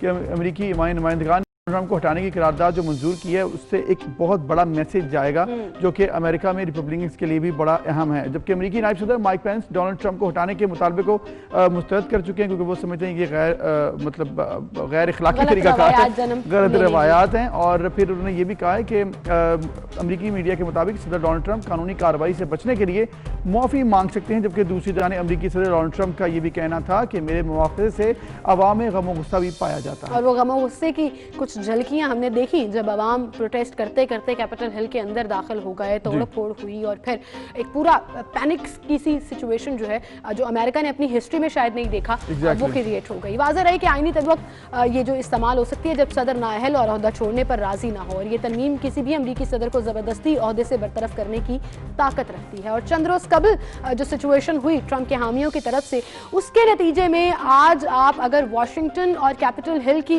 इमारत के मनाजर देख लें, और मैं चाहूंगी कि वो हम स्क्रीन पर दिखाएं भी कि किस कदर उनकी फोर्सेस जो हैं वो उन्होंने डेरे डाल दिए हैं कैपिटल हिल के अंदर, और उसके इर्द गिर्द पूरी बाकायदा फेंसिंग कर दी है और गेट्स लगा दिए गए हैं। वो एरियाज जो खुले होते थे, मतलब I have known this place और मैं पूरा घूमी हूँ, बड़ा जबरदस्त टूरिज्म स्पॉट, वहाँ पर ये सिक्योरिटी बार लगा दी गई, जैसे कोई अफगानिस्तान का बॉर्डर लग रहा है ये, लेकिन सूरत हाल असल में ये अमेरिका के अंदर की है, कैपिटल हिल की है, सदर चेंज हो रहे हैं, तो ये सूरत हाल सिर्फ इसलिए की गई है क्योंकि जो हुआ जैसे कैपिटल हिल में हुआ दोबारा ना हो जाए। फौज इस तरह से वहाँ पर अंदर है और तमाम जो सदारती अमला है वो देख रहा होता है कि रोड्स को ब्लॉक किया है। ये आपको लग रहा है ये वाशिंगटन के मनाजर हैं जहां हर वक्त कर्फ्यू है, मिनी कर्फ्यू सा नाफिज है, 20 तक कर्फ्यू लगाया गया है, वहाँ प्रॉपर कर्फ्यू है कि यहाँ पर कोई ना आए, रूटीन का मामला ना हो। कर्फ्यू नहीं है, एक्चुअल कर्फ्यू है, वो पूरी स्ट्रीट्स को ब्लॉक किया है, कि वहाँ पर कोई नजर ना आए सिवाय के अफवाज के, जो कि उनकी अमेरिकी अफवाज हैं और वो सिर्फ वहाँ पर खड़े हैं,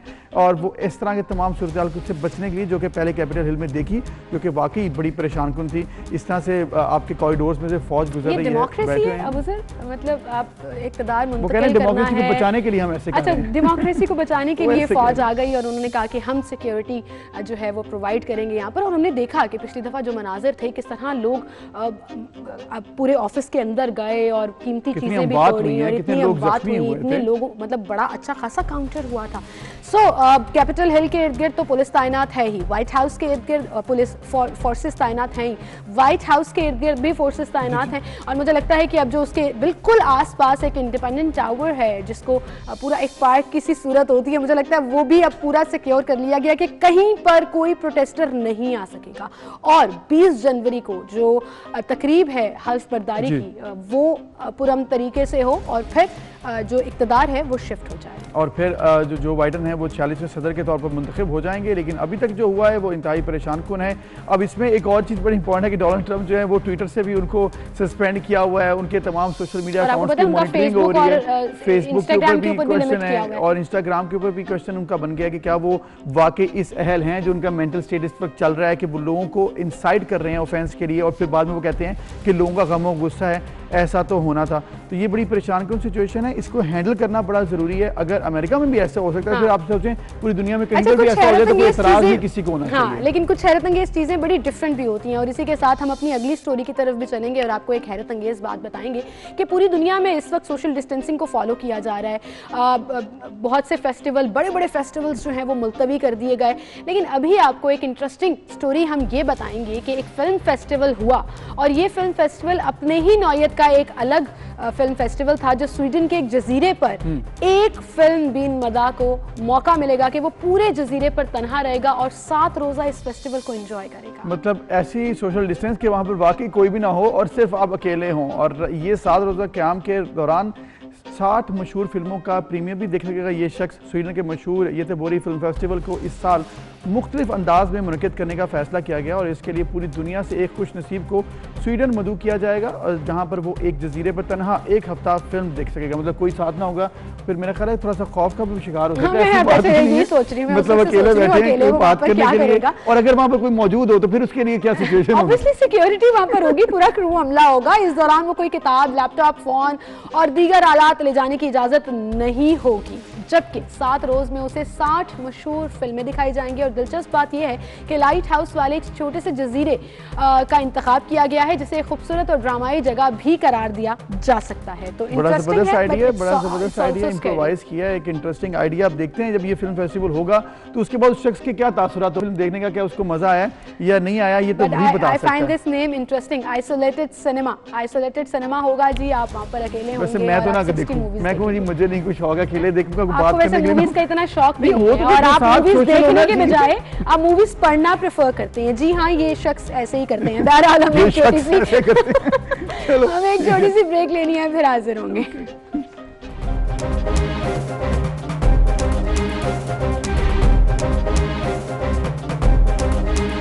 वेलकम बैक नाज़रीन। हुकूमत पंजाब ने 15 जनवरी तक एक ऐलान किया और वो ये कहा कि बागों के शहर लाहौर को, जो कि आपने भी मुनासिब देखे, लाहौर में चंद दिन पहले हुआ क्या, दिसंबर के एंड में और जनवरी के पहले 10 दिन लाहौर में ऐसे था कि कूड़ादान बन चुका है। बागों के शहर पूरी बातें जो हैं वो ख्वाब लगने लगेंगी। लेकिन अब जो सूरत हाल नज़र आ रही है गुज़िश्ता चंद दिनों से ऐसे लग रहा है कि दोबारा से कोशिश की जा रही है और एक दिन की डेडलाइन जो दी गई थी कि 15 तक 85% क्लियर कर लिया गया है। अब उसमें सदाकत क्या है ये भी सिर्फ लोग ही बता सकते हैं। बिल्कुल। और पंजाब के वज़ीर सनअत व तिजारत मियां असलम इकबाल ने कल प्रेस कॉन्फ्रेंस भी की और उन्होंने कहा कि 15 जनवरी की रात, यानी कि आप इतनी सुबह ये अंदाज़ा ना लगाएं, अभी आज रात तक का टाइम है कि इंशाल्लाह लाहौर में ज़ीरो वेस्ट होगा। और ज़ीरो वेस्ट से मतलब ये है कि आपको कहीं पर कोई भी कूड़ा नज़र नहीं आएगा, ना बैकलॉग की एक्सप्लेनेशन आप देख सकेंगे या ना डेली बेसिस पर दे सकेंगे। लाहौर को साफ और खूबसूरत बनाकर भी दिखाएंगे उन्होंने कहा।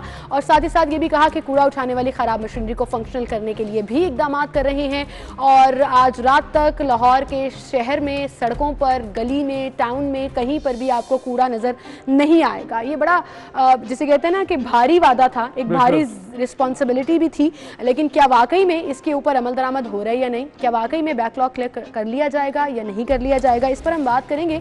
हमारे रिपोर्टर जो बड़ी कड़ी नज़र रखे होते हैं इन तमाम मामलात पर और कई सालों से इसकी बीच भी कर रहे हैं, उनको भी देखा इन्होंने, जो थर्ड पार्टी के तौर पर ऑब्वियसली कॉन्ट्रैक्ट के अंदर काम कर रही थी, फिर वो कंपनीज चली भी गई और अब गवर्नमेंट के सर पर पड़ी। तो अब ये देखिए 15 जनवरी तक डेट आ गई लेकिन कूड़ा जो है वो सड़कों पर नजर आ रहा था। तो उनसे हम बात करेंगे। दुर्रा नयाब हमारे साथ स्टूडियो में मौजूद हैं। अस्सलाम वालेकुम, क्या हाल है?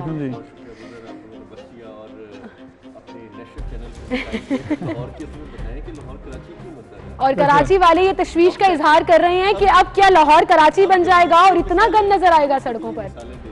थी कि लाहौर आके देखें कराची वालों को, और कराची वेस्ट मैनेजमेंट की बहुत सारी फील्ड विजिट होते थे लाहौर के, लेकिन अब ये हालात नहीं थे। अब कराची वाले कहते थे अब अपना ही संभाल लें तो बहुत बड़ी बात है। बिल्कुल। तो ये हालात जो 2011 से टर्किश कंपनियां आई और लाहौर शहर में उन्होंने सफाई का काम संभाला। पहले बजट जो था 2011 से पहले 50 करोड़ के अंदर अंदर ये MCL के तहत उठा लिया करते थे 2011 से पहले। तो जो मियां असलम इकबाल साहब ने भी कल प्रेस कॉन्फ्रेंस में बात की कि ये 14 अरब तक पहुंच गया, वो बिल्कुल 2018 तक, उसकी हकीकत बिल्कुल दुरुस्त है। पहले ये 2011 के बजट से लेके आहिस्ता आहिस्ता 1 अरब, फिर 2 अरब, फिर इसमें जंप लगते गए 4 अरब, फिर 8 अरब, और टोटल कम्युलेटिव बजट जो था वो 14 अरब तक 2018 तक पहुंच गया। लेकिन उसके अंदर हैवी तनख्वाहें थी, आपके बिजली के अखराजात थे, आपके डीजल पेट्रोल के मैसिव अखराजात थे, क्योंकि मशीनरी है सारा दिन चलती है। इंसेंटिव्स थे 13,000 वर्कर्स का, इतना बड़ा फ्लीट चलाना, उनको तनख्वाहें देना, उनको इंसेंटिव देना, वो भी शामिल था। कुछ नए प्रोजेक्ट्स इन्होंने कहा था, जिस तरह इन्होंने कहा कि हम नई मशीनरियाँ खरीदेंगे, हम नई जो है ट्रैश कंपैक्टर्स लेंगे, उसके बाद नई जो सॉलिड वेस्ट की लॉटें हैं, वेस्ट जो डंपिंग साइट्स हैं उस पर वो क्रिएट करेंगे ताकि ये तमाम कूड़ा जो है वो तलफ हो सके। वो तमाम तर वादे जो हैं वो वादे रह गए और वो नहीं हो सका। उसका इन्होंने एक 4 अरब का रखा था कि जी 4 अरब हम यूटिलाइज करेंगे, लेकिन वो पैसे कंक्रीट में मौजूद नहीं थे, लेकिन वो एक स्कोप उसका शो किया गया था। तो हकीकी मानों में देखा जाए तो 8 से 10 अरब रुपए फिर भी इनके पास मौजूद थे, बजट था, लेकिन काम जैसे तैसे हुआ।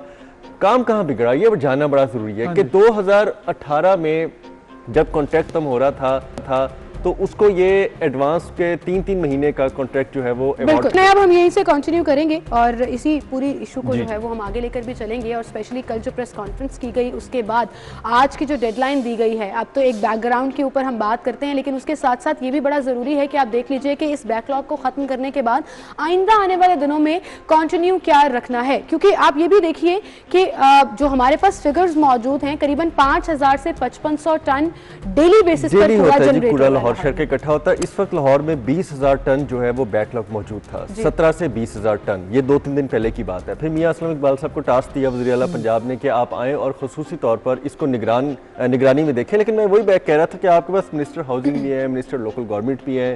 फिर मियां असलम इकबाल साहब को टास्क देना मतलब है कि वो लाहौर से फेमिलियर हैं और लाहौर के मामलात को जानते हैं, और ऐसे ही बंदे की जरूरत थी कि उसको अब इन किया जाता, एक्टिव होता। उसके बाद हमने इनको एक्टिव तो देखे और कूड़ा भी उठाया जा रहा है। अब 15 कल तक, यानी कि क्या सदाकत है आज ये कितना जीरो वेस्ट, लेकिन बहुत हद तक अभी तक जिस तरह से आपने बताया कि मिसमैनेज भी हुआ है, कुछ फंड्स का मसला है, इसके अलावा और इश्यूज हैं। ये जो सोना लाहौर बनाने की कोशिश भी की थी डिस्ट्रिक्ट गवर्नमेंट ने, उसके लिए आपने देखा है कि कितनी कोशिश की गई है बाकी सिर्फ, या फिर से वो बैनर तक ही है? क्योंकि असल में जब सोना लाहौर आपने करना है दोबारा से, तो उसके लिए आपको प्लानिंग के साथ इंप्लीमेंटेशन बड़ी जरूरी है। देखिए ये इंटीग्रेटेड था बुजुर्ग के, आप सोना लाहौर पे तब तक इंप्लीमेंट नहीं कर सकते थे जब तक वेस्ट मैनेजमेंट कंपनी लाहौर शहर का कूड़ा ना उठा लेती। जब वो कूड़ा उठाती तो आप उसकी पेंटिंग करते, उसके तो कूड़ा नहीं उठाया तो सोना कैसे करते? तो वो सारा कमिश्नर लाहौर जो MCL थे उन्होंने सोना लाहौर का आगाज किया, लेकिन उनको ये मुश्किलात बहुत ज्यादा आई क्योंकि आपको एक ग्राउंड ही नहीं मिलता था जिसपे आप खेल सकें, तो आपकी जो सोना लाहौर की ड्राइव है वो भी मुतासिर हुई। फिर मैं वापस उस तरफ अगर मैं आपको थोड़ा सा ये बता चलूँ कि जो प्रोजेक्ट करने का टाइम था, जो कॉन्ट्रैक्ट अवार्ड करने का टाइम था, वो लाहौर वेस्ट मैनेजमेंट ने मिस किया। बिल्कुल, वो आपको 1 साल पहले कर लेना चाहिए था। नहीं किया अब तक, वो सवाल का जवाब नहीं मिल सका। ये जो है ये सवाल का जवाब तो हमें भी प्रेस कॉन्फ्रेंस में नहीं दिया जाता। हम इसको बार बार करते हैं कि आपका कॉन्ट्रैक्ट जो खत्म हो रहा था 31 दिसंबर को, आप 30 जून को कॉन्ट्रैक्ट करें, और कॉन्ट्रैक्ट करते करते 6 महीने जो कंपनी जा रही है उसको फारिग करें, और जो पुरानी कंपनी है वो अपना ट्रांजिशन टाइम आपको उसको लेकर चलें। इन्होंने वो कॉन्ट्रैक्ट नहीं किया। अच्छा, ये कहते हैं कि ट्रांजिशन पीरियड जब भी होना था ये सिचुएशन क्रिएट, ट्रांजिशन पीरियड जो है वो 6 मंथ बिफोर होना था, और 31 दिसंबर को अगर डेडलाइन थी, कॉन्ट्रैक्ट खत्म हो रहा था, तो 30 जून को ट्रांजिशन पीरियड स्टार्ट हो जाना चाहिए था। और अगर कॉन्ट्रैक्ट मुझे मिल जाता तो मैंने जाके चीजें हैंड ओवर कर लेता। एग्जैक्टली ये मिसमैनेजमेंट, ओवर कॉन्फिडेंस था। इनका ये ख्याल था कि हम 2-2, 3-3 माह की एक्सटेंशन दिए जा रहे हैं टर्किश कंपनी को, तो हम मजीद एक्सटेंशन दे देंगे और वो फिर काम करने को तैयार हो जाएंगे। लेकिन इस बार ऐसा नहीं हुआ, हालात बड़े खराब हो गए। वो टर्किश कंपनी का भी एक मौका है, वो ये कहते थे कि हमें आप कॉन्ट्रैक्ट रिन्यूअल की तरफ लेके जाएं, आप हमें मजीद 3 साल 5 साल का कॉन्ट्रैक्ट मिलती जा रही है, वो ना मिले, आप 3-3 माह का एक्सटेंशन ना दें, उसका कोई जवाब नहीं है। और ऑडिटर जनरल ऑफ पाकिस्तान की तारीफ से जो रिपोर्ट थी, ट्रांजिट ऑडिट जो किया गया था, उसके अंदर भी ऑब्जर्वेशन थी कि ये कॉन्ट्रैक्चुअल जो 3-3 महीने की ऑब्लिगेटरी एक्सटेंशन दी जा रही है ये इलीगल है, तो उसकी रिजर्वेशंस भी सामने थी। अब ये जो ही इन्होंने किया है अब तक, अभी तक तो समझ में आया कि मिसमैनेजमेंट है। अब ये दोबारा से इन्होंने जो कॉन्ट्रैक्ट करने की बात कर रहे हैं, हमारी बहुत से नुमाइंदगान से बात हुई है पीटीआई के, उन्होंने कहा जी कि हम बात कर रहे हैं, हम टेंडर्स ले रहे हैं, बिडिंग चल रही है, 2 से 3 महीने लगेंगे, तब तक LWMC इसको देखेगा। ये किन किन कंपनी से बात कर रहे हैं, ये कहाँ तक बात पहुंची? ये जो 2 तरह से चल रहे हैं कि एक तो मशीनरी इन्होंने 40 दिन के लिए रेंटल ले ली और उसका इन्होंने एक कॉन्ट्रैक्ट कर दिया कि 40 दिन के लिए ये मशीनरी रेंटल आएगी और उठा के सारा कूड़ा ले जाएगी। दूसरी जानिब ये कोशिश कर रहे हैं, कुछ इंग्लैंड की कंपनीज भी हैं, कुछ टर्किश की दोबारा, कुछ चाइना की कंपनियां हैं, कुछ नए लोग हैं कि उनको ये निगोशिएट कर रहे हैं कि वो आएँ और एक बिड डालें, और बिड इस हद तक कम डालें जितनी पहले डाली गई पिछली गवर्नमेंट में, उससे कम लेके आए ताकि ये भी पॉइंट स्कोरिंग कर सकें डेफिनेटली कि जी हमने देखे कितना कॉन्ट्रैक्ट सस्ता करा दिया। अच्छा, क्या यही रीजन थी कॉन्ट्रैक्ट रिन्यू ना करने की अलबराक और रोजपाक से?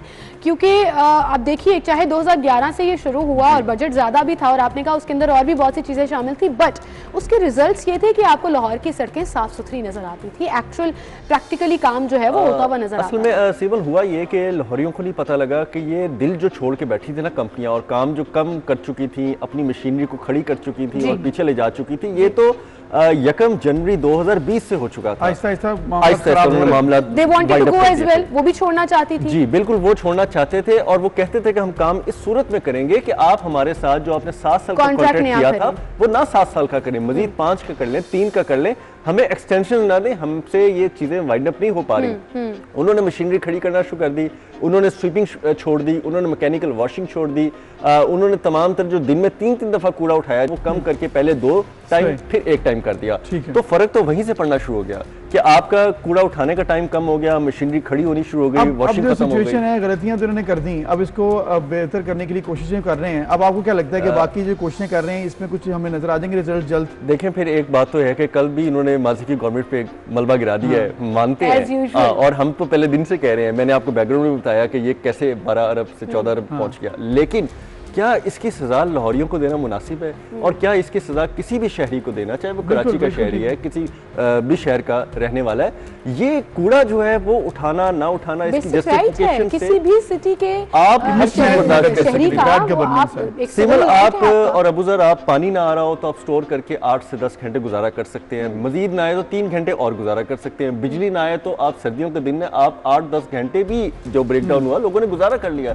लेकिन कूड़ा अगर 1 घंटा ना उठाया जाए तो आपका उस जगह पे रहना महाल होता है, आप उस घर में रह नहीं सकते और इसको कोई बर्दाश्त नहीं करता। तो हम बासियत हम भी आप भी हम ये पूछते हैं कि क्या टर्किश गवर्नमेंट और पंजाब गवर्नमेंट की जो नहीं है उनकी लड़ाई के दरमियान, टर्किश कंपनियों की लड़ाई और इस धक्का के दौरान आवाम को क्या सजा मिली? हम तो हर क्वेश्चन यही करते हैं। इट्स नॉट फेयर कि 2.5 सालों के बाद आप अपनी हर इस तरह की नाकामी को पुरानी हुकूमत पर डाल दें, बजाय इसके कि आप खुद जवाब दें कि आप लोगों ने क्या कंडक्ट किया, आपका अपना परफॉर्मेंस क्या थी और आप किस तरह उसको आगे लेकर चलना चाहते हैं।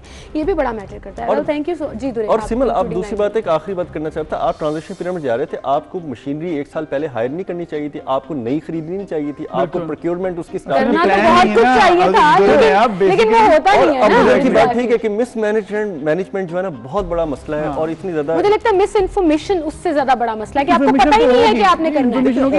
बहुत से स्कैंडल्स में ये वाज़ेह हुआ और ये बात तो आप माने कि वज़ीर आज़म साहब ने खुद भी कहा है कि हमें चीजों का पता ही नहीं चलता, हम अभी सीख रहे हैं या देख रहे हैं या जान रहे हैं। कॉन्ट्रैक्ट तो सामने था ना कि रिन्यू होने वाला था, ये बिल्कुल बड़ा कॉम्प्रिहेंसिव कॉन्ट्रैक्ट है, हमने कई दफा पढ़ा है इसको और इसमें वाज़ेह तौर पर चीजें लिखा है कि जब टर्किश कंपनियां जाएंगी तो वो मशीनरी जो पाकिस्तानी गवर्नमेंट के पैसों से नहीं खरीदी गई वो ये नहीं ले सकते। तो आपके पास बहुत आसान हल था कि आपके पास जो मशीनरी पहले से थी आप उसको रीइंबर्स कर देते और टर्किश कंपनी को कहते हैं ये मशीनरी खड़ी करें। जाते बता दें कि हो जाएंगी 2-4 दिन में लाहौर कुछ मनाज़र आ रहा है। मियां सलाम इकबाल साहब बहुत एक्टिव हैं, लाहौरी हैं, लाहौर के रहने वाले हैं, मिनिस्टर रहे हैं पहले तरफ से, तो बहुत एक्टिव नजर आ रहे हैं और हमें उम्मीद है कि जिस तरह से वो काम कर रहे हैं क्योंकि उनकी खबरें सुबह दोपहर शाम रात तक वो यानी कि उनके वादे पर हम भरोसा कर लेते हैं कि मियां असलम इकबाल जो है वो ऑप्शन को नहीं है अपना रोल प्ले करेंगे। और तो वज़ीर आला ने नोटिस भी लिया और उसके बाद हमने देखा कि कूड़ा पिकअप करने की जो स्पीड है वो थोड़ी एस्केलेट कर गई थी, वो थोड़ी तेज हो गई थी। थैंक यू जी दुरे नयाब, आपका शुक्रिया। हमें एक ब्रेक लेनी है, फिर मिलते हैं।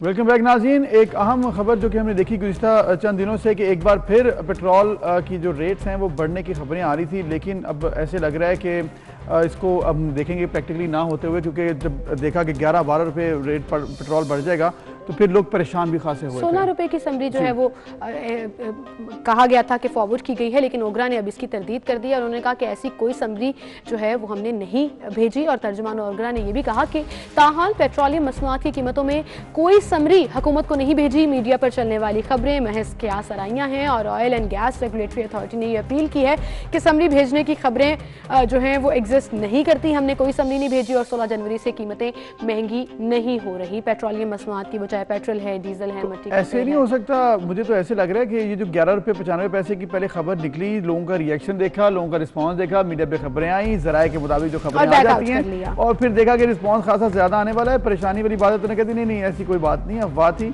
आप परेशान ना, अभी हम लोग पेट्रोल कीमत नहीं बढ़ाएंगे, तो 15 दिन आप थोड़ा सा मजीद रिलैक्स हो जाए। तो इट्स मोर लाइक कि आप बॉटम लाइन देख लें, जिसने भी गेम चलाई, जो भी हुआ, बॉटम लाइन ये है कि पेट्रोल की कीमतें नहीं बढ़ रही। तो ये सुकून जो है वो आपको अगले 15 दिन तक मिल चुका है। इसके अलावा चलें, ओगरा ने तरदीद कर दी, पेट्रोल महंगा नहीं हो रहा, लेकिन महंगाई का जो ये ग्राफ है ये मुसलसल ऊपर जाता जा रहा है। और आई थिंक मेरी उंगली कैमरे से बाहर चली जाएगी, जितना ऊंचा ये ग्राफ जा चुका है, आवाम की पहुंच से चीज़ें बाहर होती जा रही हैं। आवाम बेचारे परेशान हो गए हैं कि महंगाई इस कदर ज़्यादा है। आप यूटिलिटी स्टोर्स पर चले जाएँ, आप सब्जियाँ खरीद लें, फल तो वैसे ही आपकी पहुँच से बाहर हो गए, गोश्त आप खा नहीं सकते। गरीब आदमी के लिए 2 वक्त की रोटी जो है वो पूरी करना मुश्किल हो चुका है। बिल्कुल, 2 रोज़ कबल भी महंगाई का तोहफा दिया गया। यूटिलिटी स्टोर्स पर अशिया ज़रूरिया की कीमत में इजाफा हुआ। एक बार फिर हमने देखा कि रेट्स में अच्छा खासा इजाफा हुआ है और इतलाक भी फौरी कर दिया गया। यूटिलिटी स्टोर्स कॉर्पोरेशन की जानिब से जो नोटिफिकेशन जारी किया गया उसके मुताबिक खुश्क दूध, साबुन, सुर्ख मिर्च, नमक, मसाला जात कीमतों में इजाफा हुआ। और ये जो रेट्स बढ़े हैं, आपके जो दीगर चीज़ों के जो आप यूज़ करते हैं, वॉशरूम्स के सामान है जिसमें आपके पास पेस्ट है, साबुन है, वो भी महंगा हो गया। मतलब ओवरऑल ऐसा लगा कि टोटल आपने हर चीज़ के रेट दोबारा से रिवाइज करके बढ़ा दिए हैं। बच्चों के 34 के जो पैक वाला डायपर है वो 60 रुपए महंगा कर दिया। और आप सोचिए कि एक गरीब आदमी ने अपनी हर चीज़ की बजटिंग की होती है। टूथपेस्ट की कीमत में 15 रुपए तक इजाफा हो गया। इसके साथ साथ फिर जो मुख्तलिफ मसाला जात हैं, जैसे जिसमें नमक, मिर्च, दाल, ये तमाम चीज़ें महंगी कर दी गई। घी की कीमत में भी इजाफा हो गया। और एक आम आदमी, आप सोचिए कि मसाला जात से लेकर घी, सब्जियां, फल, हर चीज़ जब आपकी 4 रुपए 5 रुपए फी किलो के हिसाब से बढ़ जाएगी तो आपका बजट भी आउट हो जाएगा। बहरहाल इस पर हम बात करेंगे। इस्लामाबाद से हमें ज्वाइन किया है, यूटिलिटी स्टोर के बाहर मौजूद है हमारे रिपोर्टर गौहर मसूद, उनसे जान लेते हैं कि वहाँ की सूरत हाल क्या है। और कराची से हमें ज्वाइन किया है समीन, हमारे साथ मौजूद होंगी। अस्सलाम वालेकुम आप दोनों को। और गौहर, सबसे पहले हम आपकी तरफ रुख करेंगे।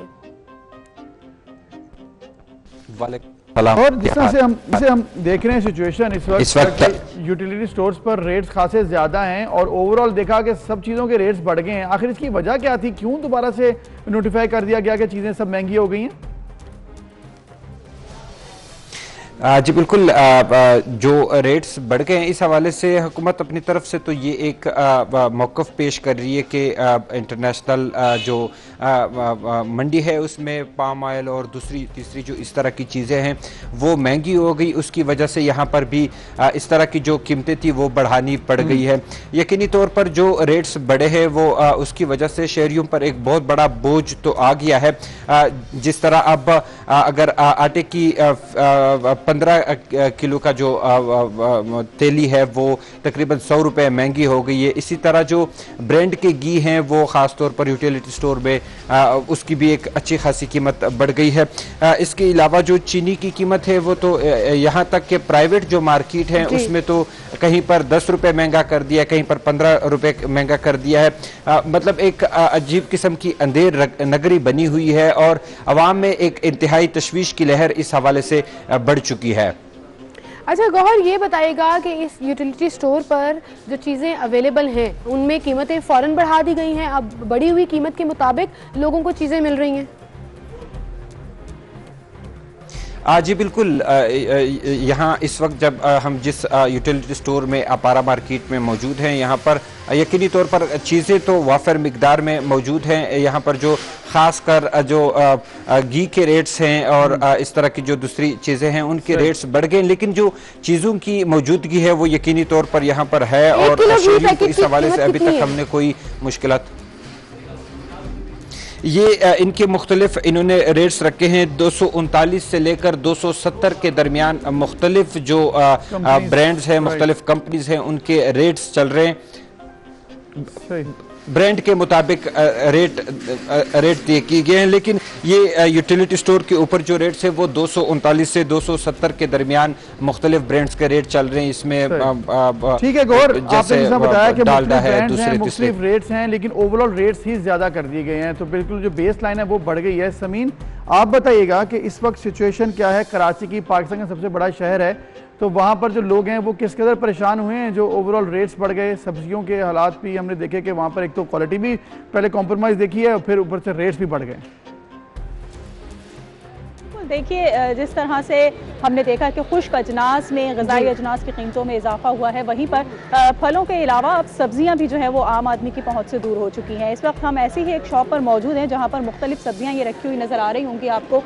ये दुकानों पर तो बड़ी खूबसूरती से सजी हुई होती हैं सब्जियाँ, लेकिन इनकी जब कीमत हम सुनते हैं तो वो होश उड़ा देने वाली होती हैं। आज जो सबसे ज़्यादा महंगी सब्जी फ़रोख्त की जा रही है वो शिमला मिर्च है और 160 रुपये फ़ी किलो के हिसाब से ये मिर्च जो है वो फ़रोख्त की जा रही है। जबकि अगर सीजनल सब्जियों की बात कर लें तो मटर का सीज़न है, सरसों के साग का सीज़न है, इसकी कीमतें भी आवाम की पहुंच से दूर हैं। इस वक्त मटर 100 रुपये फ़ी किलो से जो है वो फ़रोख्त होना शुरू हो रहे हैं और इसमें कमी पेशी कर दी जाती है दुकानदारों की अपनी मर्ज़ी के मुताबिक। कोई प्राइस लिस्ट को फॉलो नहीं कर रहा होता जो कमिश्नर कराची की जानिब से यौमिया बुनियादों पर रिलीज़ की जाती है और कहा जाता है कि किस सब्ज़ी को आप किस निर्ख के ऊपर फ़रोख्त कर सकते हैं। इसी तरह से सरसों के साग का, जिस तरह हमने कहा कि सीजनल एक वेजिटेबल है, लोग सर्दियों में खाना पसंद करते हैं, तो सरसों का साग भी इस वक्त हमें 60 से 80 रुपये फ़ी किलो के हिसाब से फ़रोख्त होता हुआ नज़र आ रहा है। और टमाटर वो कि पिछले दिनों बहुत ज़्यादा महंगे हो गए थे, इस वक्त थोड़ा सा उसमें कमी वाक़ई हुई है और 60 से 80 रुपये फ़ी किलो के हिसाब से हमें टमाटर भी फ़रोख्त होते नज़र आ रहे हैं। इसके अलावा आलू और प्याज 50 रुपये फ़ी किलो के हिसाब से फ़रोख्त हो रहा है और मुख्तलिफ सब्जियां हैं जो 100 के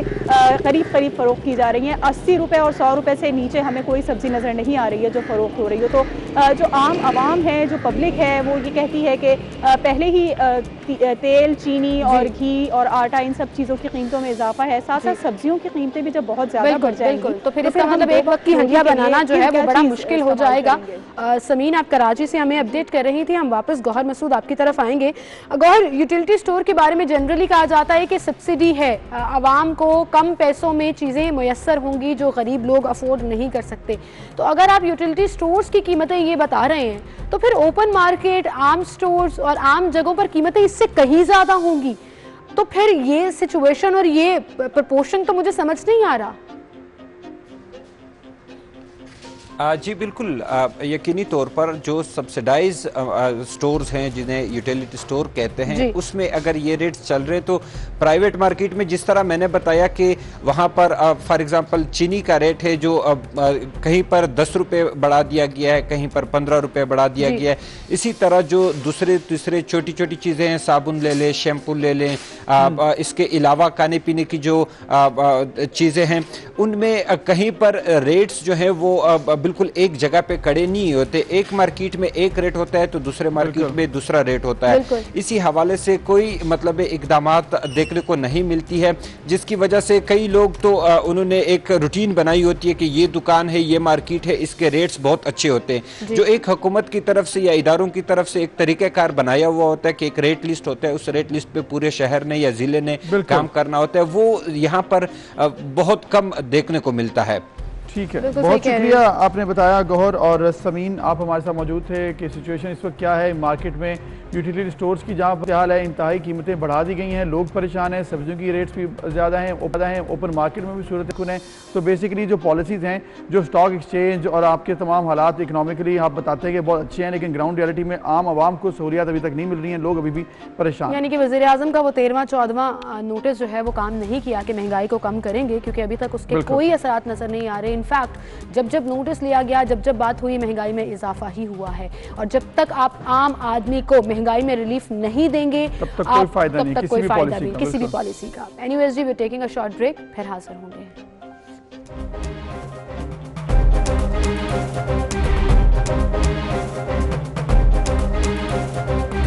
वेलकम बैक। एक बार फिर से आपको खुशामदीद कहेंगे। पाकिस्तान में आलमी वबा कोरोना की सूरत हाल के हवाले से आपको अपडेट करें। मजीद 45 अफराद इस बीमारी से इंतकाल कर गए, जबकि 2417 नए केसेस रिपोर्ट हुए हैं। और गुज़िश्ता 24 घंटों की बात की जाए तो इसमें 40,359 के टेस्ट किए गए और सरकारी पोर्टल के मुताबिक मुल्क में कोरोना से हलाकतों की तादाद जो है वो 10,863 हो चुकी है। मजबूरी केसेस 5,14,338 हैं और फॉल केसेस यानी कि एक्टिव केसेस जो इस वक्त कोरोना का शिकार हैं वो 34,169 हैं। और मुल्क भर में 24 घंटों के दौरान 2072 मरीज ऐसे हैं जो सेहतयाब हुए और सेहतयाब होने की रेशो जो है वो मुसलसल अल्हम्दुलिल्लाह बढ़ रही है। लेकिन उसी में ये तशवीश भी बढ़ रही है कि केसेस की तादाद में भी इजाफा होता जा रहा है। कल हमने देखा कि फिर से एक दफ़ा 3000 पर डे केसेस जो हैं वो एक्सपैंड कर गए थे, उससे ज़्यादा हो गए थे, लेकिन आज फिर 2400 के अराउंड जा रहे हैं। लेकिन इसी सेकेंड वेव में हमने 1500-1600 की रेशो को भी टच किया है। कराची में अलबत्ता सबसे ज़्यादा इस वक्त केसेस रिपोर्ट हो रहे हैं। बिल्कुल। और फिर हमने ये देखा है कि जहाँ पर अगर केसेस की रिपोर्ट की बात है वहीं पर हमने ये भी देखा कि लोग कहीं पर इंश्योर भी नहीं करा रहे हैं कि SOPs की खिलाफ वर्जी भी हो रही है।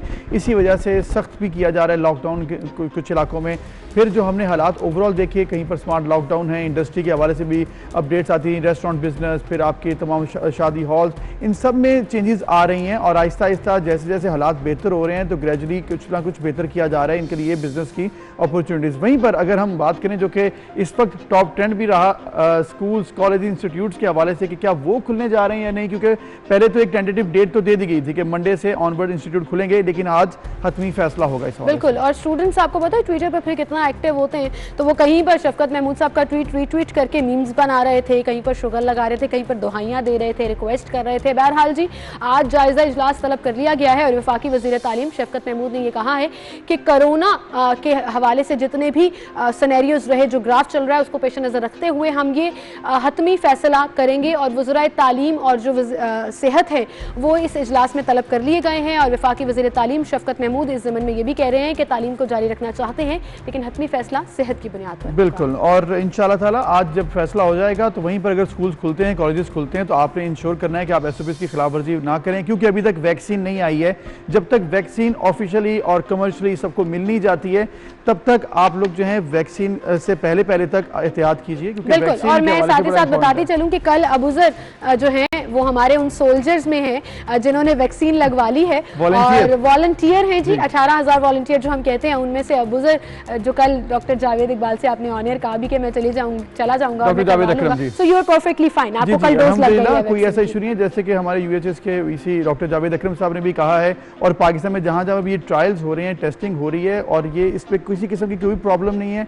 आप अगर आपको मौका मिले वैक्सीन करवाने का तो वैक्सीन जरूर करवाइए, क्योंकि आप जाएं, खुद को वॉलंटियर करें, रजिस्टर करें और आप UHS टाइम है तो आप जाएं, क्योंकि वैक्सीन से जो ये कंफ्यूजन है, ये उसके बारे में बातें की जाती है, वो इंतहाई गलत होती है। तो आप जरूर जाइए। Bye you and I think I am gonna be the next one जिसकी तस्वीर चल रही होगी यहाँ पर। एनीवेज जी हम आगे चल रहे हैं और अपनी अगली स्टोरी की तरफ चल रहे हैं। हमारी अगली स्टोरी खैबर पख्तूनख्वा में होने वाले अफसोसनाक वाक़े के हवाले से है, जिसमें करक मंदिर जो पूरा एक इंसिडेंट हुआ और लापरवाही बरती गई पुलिस एहलकारों की तरफ से। तो कल स्ट्रिक्ट एक्शन लिया गया जी। केप की तरफ से 18 पुलिस एहलकारों को सर्विस से बर्खास्त कर दिया गया, जबकि सूबाई मशीर इतलात कामरान बंगिश ने यह भी बताया कि 54 पुलिस एहलकारों की 1 साला सर्विस जब्त कर ली गई। बड़ा जबरदस्त इकदाम है जी। जिन्होंने इसको पहले तो होने दिया उनके खिलाफ भी कार्रवाई होनी चाहिए और फिर जब दोबारा से मंदिर के हवाले से कहा जा रहा है कि कोर्ट का ये ऑर्डर है कि दोबारा से मंदिर बनवाया भी जाए और फिर जिन्होंने इसको तोड़ा है उनसे पैसे रिकवर किए जाएं। तो ये है पाकिस्तान, जहाँ पर ऐसी रोशन मिसालें सामने हैं कि अगर कहीं पर ज्यादती हुई, कि गलत हुआ है तो उसका साथ हमने ऑफिशियली नहीं दिया, हमने उनके खिलाफ इकदाम किए हैं। पाकिस्तान में ऐसा हमने देखा कि हमारी कोर्ट्स, हमारी गवर्नमेंट, हमारे आम लोग, सिविल सोसाइटी इसके खिलाफ आए और सबने ओपनली इसको कंडेम किया और अल्हम्दुलिल्लाह हमने सजाएं भी दी हैं जिन लोगों ने ऐसा किया है। हमने भारत की तरह इस चीज़ पर पर्दापोशी नहीं की, हमने भारत की तरह इस तरह के अगर मामलात हुए हैं तो उनको दूर नहीं किया, हटाया नहीं है और फिर इनको सपोर्ट नहीं किया। और ये दुनिया के लिए एक बहुत बड़ी मिसाल है और KPK गवर्नमेंट का ये इकदाम खुशाइंद भी है और काबिल तारीफ भी है कि इंसाफ ज़रूर मिलना चाहिए। हमारे साथ spokesperson KPK Kamran Khan Bangash साहब मौजूद हैं, उन्हें हम खुशामदीद कहेंगे। अस्सलाम वालेकुम कामरान साहब। वालेकुम सलाम। बहुत शुक्रिया कामरान साहब वक्त देने के लिए। वी रियली अप्रिशिएट जो इकदामात उठाए गए, और पूरी दुनिया जब हमारे यहाँ पर कोई भी अनफॉर्चुनेट माइनॉरिटी स्पेशली इंसिडेंट होता है तो नज़रें रखकर बैठे होते हैं, लेकिन इस तरह के डिसीजंस जो फेयर एंड स्क्वायर तरीके से हों, जिसमें 18 पुलिस एहलकारों को बर्खास्त कर दिया गया, 54 की 1 साला सर्विस जब्त कर ली गई, बड़ा खुशाइंद इकदाम था ये। जी एक तो मैं हिस्टोरिकली एक कोएग्जिस्टेंस की एनवायरनमेंट है यहाँ पे। मजहबी रवादारी, मजहबी हमआहंगी अल्हम्दुलिल्लाह बड़ी अच्छी है। यहाँ पे जो तमाम मजहबी अक़लियतें हैं, जितने भी मज़ाहिब यहाँ पे बसते हैं, उनके लिए एक ऐसी एनवायरनमेंट अल्हम्दुलिल्लाह ओवर द पीरियड हमारी कल्चर में, हमारी सोसाइटी में है कि जिसमें जो करक समाधि का वाक़या हुआ है, हम ऐसे वाक़यात को बिल्कुल बर्दाश्त नहीं कर सकते। बिल्कुल बिल्कुल उसी वक्त साहब ने ऐलान किया कि इस समाधि को हम दोबारा तामीर करेंगे और पहले से बेहतर तामीर करेंगे। और साथ ही साथ ये भी कहा कि जो लोग मुलविस थे, जिनमें से काफी बड़े रिलीजियस लोग भी थे जिन्होंने लोगों को उकसाया भड़काया, उनको फिलफौर गिरफ्तार किया गया तकरीबन 40 लोगों को, और 350 लोगों को ग्रेजुअली गिरफ्तार करना शुरू कर दिया। हमें मीडिया की जानिब से भी कुछ फुटेजेस मौसूल हुई, कुछ उधर के लोकल्स ने भी की, जिसमें वहां पे नजर आई कि पुलिस खड़ी है वहां पे लेकिन कुछ नहीं कर रही। हम हमेशा से ये क्लेम करते हैं और ये क्लेम है भी ठीक कि हमारी पुलिस मिसाली पुलिस है, लेकिन वज़ीर आला साहब, लेकिन कामरान साहब जो हुआ हमने देखा कि पुलिस जब ये वाकया हो रहा था तो पुलिस ने रोका नहीं है, उनके खिलाफ कार्रवाई हो रही है। देखिए मिसाली तो है, लेकिन वहीं पर गलतियां भी हुई हैं, उसको ठीक भी करना है, हमारा ही काम है। आपने जिस तरह से किया कि गलतियों का हमने नॉमिनेट भी करना होता है, बताना भी होता है, उसको आइडेंटिफाई करके ठीक करना होता है। अब बताइए कि अब आइंदा क्या करने जा रही है केपी गवर्नमेंट, क्या ऐसे वाकयात ना हो, और फिर जो मंदिर को रिकंस्ट्रक्ट करना था उस पर क्या पेशरफ्त हुई है? मंदिर की जो समाधि है उसकी रिकंस्ट्रक्शन के ऊपर काम शुरू हुआ है। जो फॉर्मल प्रोसीजर्स हैं, जिनमें वो PC1 बनाना होता है, जिनमें एस्टिमेट्स बनाने होते हैं, जिनमें आर्कियोलॉजी डिपार्टमेंट को हमने इन्वॉल्व कर दिया क्योंकि इसकी एक आर्कियोलॉजिकल वैल्यू भी है इस जगह। तो ये सारी चीजें हमने कर ली है, इंशाल्लाह बहुत जल्द इसके ऊपर काम शुरू हो जाएगा। 18 पुलिस एहलकारों को नौकरी से निकाल दिया और 50 से ज्यादा की 1 साल की प्रमोशन हमने रुकवा दी है। तो ये सारी चीजें शुएब सडल कमीशन ने भी इसके ऊपर इत्मीनान का इजहार किया। जो हमारी हिंदू कम्युनिटी है, हिंदू बरादरी है हमारी, उन्होंने भी इसके ऊपर इत्मीनान का इजहार किया। और अदालत उज़्मा ने भी कहा है, खैबर पख्तूनख्वा की जो वो है उसके ऊपर इत्मीनान का इजहार किया। तो हम अल्हम्दुलिल्लाह we are well on track. हम इन चीजों को किसी सूरत बर्दाश्त नहीं करेंगे। कामरान वकील साहब, जाते जाते ये भी कह दीजिएगा कि अक्सर ये कहा जाता है कि पुलिस एहलकार उस चीज में हाथ नहीं डालते जिसमें उनको पता होता है कि बाद में उन्हीं के ऊपर बात आ जाएगी। एम्पावर्ड नहीं है हमारी पुलिस, और उन्होंने यही किया, इस मॉब को देखकर ना खुद से डिसीजन नहीं लिया। ऑब्वियसली डिसीजन पावर उस तरह से होती नहीं है, तो वो खामोश हो गए, जिसकी वजह से उनको नतीजा भुगतना पड़ा। तो आइंदा कोई इस तरह के इकदाम किए जा रहे हैं कि पुलिस अपने आप को एम्पावर फील करे और on the spot right decision ले सके? देखिए, खैबर पख्तूनख्वा की हुकूमत पुलिस एक्ट 2017 के बाद मुकम्मल बाइख्तियार है, खुद मुख्तार हमने बना दिया है। उनको हमने फंड्स बहुत ज्यादा जारी किए, उनकी ट्रेनिंग हमने की। ये मॉब कंट्रोल और इस तरह की ट्रेनिंग जो है इनकी रेगुलर भी होती है। तो ये कोई एक्सक्यूज नहीं है कि वो जो है कल को बरी जिम्मा है इस चीज से। इसी वजह से हमने जो एक्शन किया है वो आप सबके सामने है। अगर कोई भी इदारा अपनी इख्तियार को गलत यूज करेगा या यूज ही नहीं करेगा तो उसके ऊपर ऐसी कार्रवाई होगी जो कि अनप्रेसिडेंटेड है। पेशावर में भी पुलिस वाकये के ऊपर हमने ऐसे किया और ये करक का वाकया भी आपके सामने। बिल्कुल ठीक। एंड वी अप्रिशिएट दैट कि जवाब बिल्कुल लॉजिकल समझा जाएगा, और अदरवाइज अगर आप गिल्टी पाए गए तो फौरी फिलफौर कार्रवाई होगी और फौरी जो है वो इंसाफ के लिए इकदाम किए जाएंगे। Well, thank you so much Kamran Khan साहब, आप हमारे साथ मौजूद थे। थैंक यू जी। उम्मीद करते हैं कि आइंदा से ऐसे वाकयात ना हो और गवर्नमेंट और लोग भी अगर ऐसा कुछ देखें तो उसको आगे बढ़कर रोकें, चाहे पुलिस है, इंतजामिया है, और खामोश ना हो, क्योंकि कहीं पर भी ऐसी नाइंसाफी होती है तो उसे रोकना चाहिए आगे बढ़कर। बिल्कुल। इसी के साथ एक ब्रेक लेते हैं, फिर हाजिर होंगे।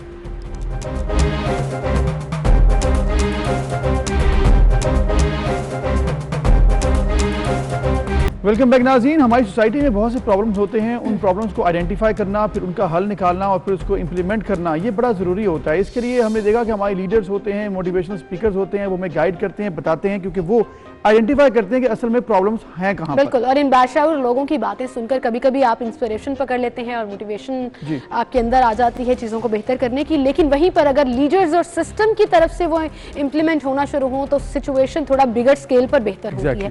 सो अभी रिसेंटली प्राइम मिनिस्टर साहब से डिजिटल मीडिया और यूट्यूबर्स की मुलाकात हुई, जिसमें मुख्तलिफ सजेशंस और उस सेशन में मुख्तलिफ बातों के ऊपर गौर फिक्र की गई। और इसी का हिस्सा डॉक्टर जावेद इकबाल, जिन्होंने कुछ सजेशंस दी हैं प्राइम मिनिस्टर साहब को as a civil society, as a human being हम कैसे अपनी कंट्री में कंट्रीब्यूट कर सकते हैं और सिस्टम क्या रोल प्ले कर सकता है, इस पर हम बात करेंगे। डॉक्टर जावेद इकबाल हमारे साथ मौजूद हैं। अस्सलाम वालेकुम डॉक्टर साहब।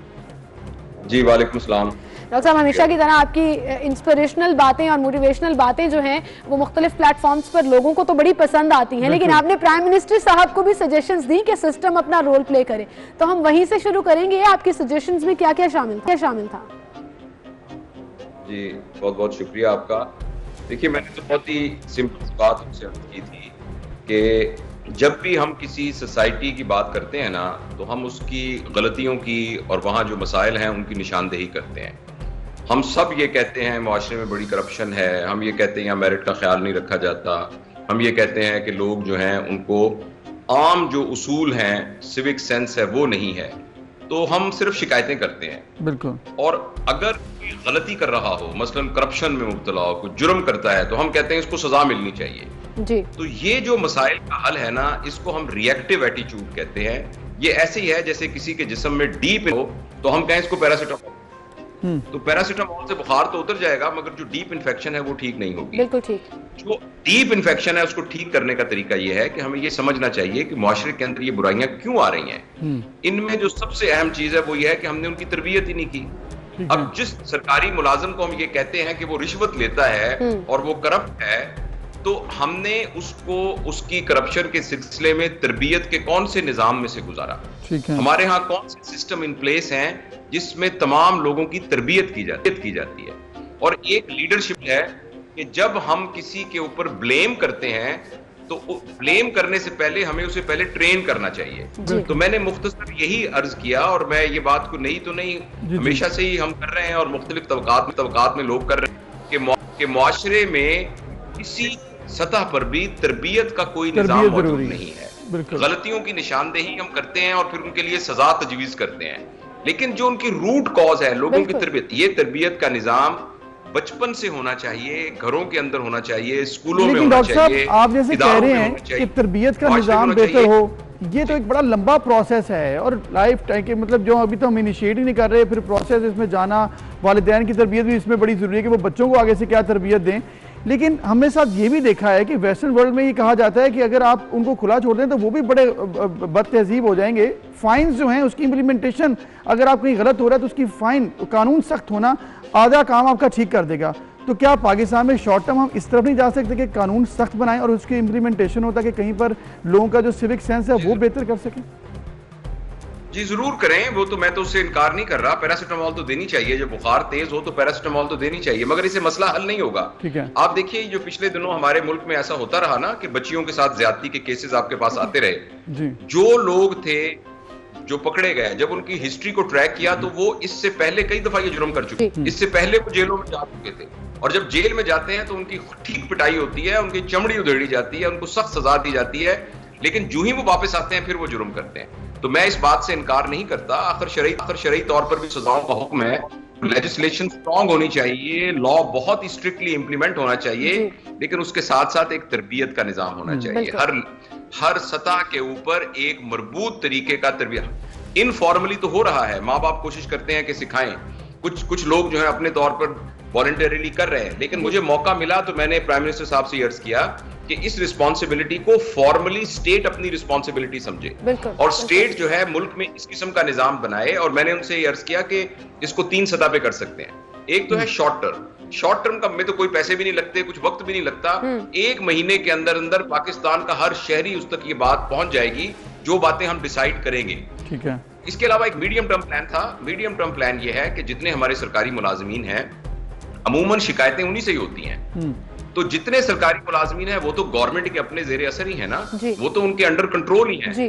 उन 4 या 5 चीजें हम तलाश करें जो कि तरबियत की बेस हो सकती हैं। मेरे ख्याल में तरबियत की सबसे बड़ी बेस है वो आखिरत का खौफ है, वो खुदा का खौफ है, यौम क़यामत का खौफ है, हलाल और हराम का कॉन्सेप्ट है। जो हम सारे सलीमुल फितरत अच्छे लोग हैं, अगर हमें वाकई सही माने में हलाल और हराम का कॉन्सेप्ट हमारे दिमाग में चला जाए और इस बात की सही समझ आ जाए कि दुनिया आर्जी है और फिर मौत के बाद हमें खुदा ताला के सामने जवाब देना है। ये बात फॉर्मली वर्कशॉप्स के जरिए जितने एम्प्लॉइज हैं, पीएन से लेकर 21वें ग्रेड के अफसर तक, सबके साथ वो वर्कशॉप्स की जाएं। और मेरे हिसाब से जो उसका फ्रेमवर्क है, अगर ये काम हम शुरू करें 2 महीने में इसका इंफ्रास्ट्रक्चर बन जाएगा और अगले 6 महीने के अंदर इन सबको हम उस तरबियत के निजाम से गुजार सकते हैं। बिल्कुल सही कह रहे हैं। जो लॉन्ग टर्म, वो भी आपने कहा ना कि बहुत लंबा वक्त लगेगा। देखिए, अगर आपने एक बरगद का दरख्त लगाना है ना, जिसके साए के अंदर 200 आदमी बैठ सकें, तो उस बरगद के दरख्त को इतना बड़ा होने में 100 साल लगते हैं। और जिस वेस्ट की आप मिसाल देते हैं, वो वेस्ट भी किसी शॉर्ट टर्म तरीके से नहीं बनी। बिल्कुल ठीक। बर्तानिया की अपनी हिस्ट्री सैकड़ों सालों की है, जिसके बाद बर्तानिया ऐसे बना है और अमेरिका ऐसे बना है। तो ये काम शुरू करेंगे तो खत्म होगा ना। बिल्कुल, शुरू इनिशिएटिव लेना होगा, शुरू तो करना होगा। आपकी बातें बिल्कुल ठीक हैं। अच्छा, ये जो आपने पूरे plan short term, mid term और लॉन्ग टर्म प्लान पेश किया, उसमें बड़ा आसान है कि आप शॉर्ट टर्म से शुरू करें, तब तक आप मिड टर्म की प्लानिंग करें, वो कर लें, और उसके बाद उसके साथ साथ आप इनिशिएट लॉन्ग टर्म वाला भी साथ ही ले लें। और ये स्कूल लेवल से शुरू हो सकता है, ये डिफरेंट प्लेटफॉर्म से शुरू हो सकता है, जिसमें हम काउंसलर्स हायर करें, बार बार साइकोलॉजी को, ह्यूमन साइकोलॉजी को समझे और उनके अकॉर्डिंगली उसको कंप्लीट करें। सर, आप कुछ कह रहे हैं? नहीं जी, मैं ये कह रहा हूं कि स्कूल से पहले ये पेरेंटिंग से शुरू हो सकता है। सबसे पहले हमें पेरेंटिंग, हमारे जो नौजवान हैं, देखें, हम सब लोग जानते हैं कि पाकिस्तान उन मुल्कों में से एक है जिसमें अक्सरियत पॉपुलेशन जो है वो 18 साल से 25 साल की उम्र की पॉपुलेशन है। इनको टारगेट किया, यही पोटेंशियल पेरेंट्स है ना। अब आप देखिए कि आप अपने आप को देखिए, मैं अपने आप को देखूं, अपने गिरदो नवाह में देखें, हमें पेरेंटिंग किसने सिखाई है? हमारे पेरेंट्स। जैसे अगर जी देखिए, जब मैंने मोटरसाइकिल खरीदा था, यानी मुझे दिया गया था, तो मेरे फादर ने, वालिद साहब ने मुझे मोटरसाइकिल चलाना सिखाया था। जब मैंने साइकिल लिया था तो साइकिल चलाना सिखाया था। एक लड़के की आपने शादी की या एक लड़की की शादी की, 1 साल बाद अल्लाह ने उनको औलाद दे दी, वो जो दुनिया की सबसे कीमती मशीन और सबसे कीमती इंस्ट्रूमेंट उनके हाथ में आ गया, जिसने कि हमारी कौम का फ्यूचर बनना है, उसको पालने की, तरबियत करने की फॉर्मल ट्रेनिंग उसको कैसे दी गई? बिल्कुल किसी ने भी नहीं दी। किसी ने नहीं दी है। अच्छा, अब वो जो पेरेंटिंग है, पेरेंटिंग एक लर्नेबल, फॉर्मल एक स्किल्स हैं, वेरी ट्रू, उनको सिखाया जाता है। उस सिलसिले में हम अपने तौर पे कोशिश कर रहे हैं। हमारे एक दोस्त हैं। What was the response of prime minister? आपने जब ये सारी सजेशंस प्राइम मिनिस्टर को दी, तो उनका जवाब क्या था? क्या वाकई में वो इंटरेस्टेड हैं इन तमाम चीजों के ऊपर सोचने में? देखिए, प्राइम मिनिस्टर साहब के साथ तो जो गुफ्तगू हुई थी वो तो सारी आपने देखी है, लेकिन वो इंटरेस्टेड तो बहुत हैं, क्योंकि उसके बाद जो उनकी टीम के लोग थे, उन्होंने मुझसे बातें की और उन्होंने कहा कि प्राइम मिनिस्टर साहब ने कहा है कि आपकी बातें सुन के और हमें बताई जाएं। तो उसके बाद मैंने जो शॉर्ट टर्म प्लान था वो तो मैंने 2 दिन के बाद ही उनको रिटर्न फॉर्म में भेज दिया था। मीडियम टर्म प्लान भी कल उनको बता दिया है। देखिए, मेरा काम तो है, मुझे कोई इम्प्लीमेंटेशन का तजुर्बा नहीं है, मैं एडमिनिस्ट्रेशन का एक्सपर्ट नहीं हूँ। मेरा काम तो ये है कि जो मैं, और ये कोई ऐसा भी नहीं है कि कोई बहुत रॉकेट साइंस है, सब लोग ये जानते ही हैं। तो मुझे मौका मिला तो मेरा ये काम था कि मैं ये बातें उन तक पहुंचा दूं। आगे जो उसकी माइक्रो डिटेल्स हैं वो इंशाल्लाह खुद उसको तय करेंगे। बिल्कुल जबरदस्त। डॉक्टर जावेद इकबाल साहब, आपने बड़ी जबरदस्त बातें की हैं। आइडियाज ही होते हैं जो कि आगे बेहतरी की तरफ जा सकते हैं, उसकी इम्प्लीमेंटेशन जो है वो तो गवर्नमेंट ने करनी है। एग्जैक्टली। बहुत शुक्रिया डॉक्टर जावेद इकबाल साहब, और हम उम्मीद करते हैं कि जो आपने आइडियाज दिए हैं, जो आपने पिच किया है, जो थ्योरी दी है, उस पर सीरियसली एक्शन मिले और उसको इम्प्लीमेंट कराने के लिए भरपूर एक्टिवली पार्टिसिपेट करें। बिल्कुल। इसी के साथ हमारा वक्त खत्म हुआ। अपना वीकेंड खूब एंजॉय कीजिएगा। इंशाल्लाह मंडे को आपसे मुलाकात होगी। अपना ख्याल रखिएगा। अल्लाह हाफिज।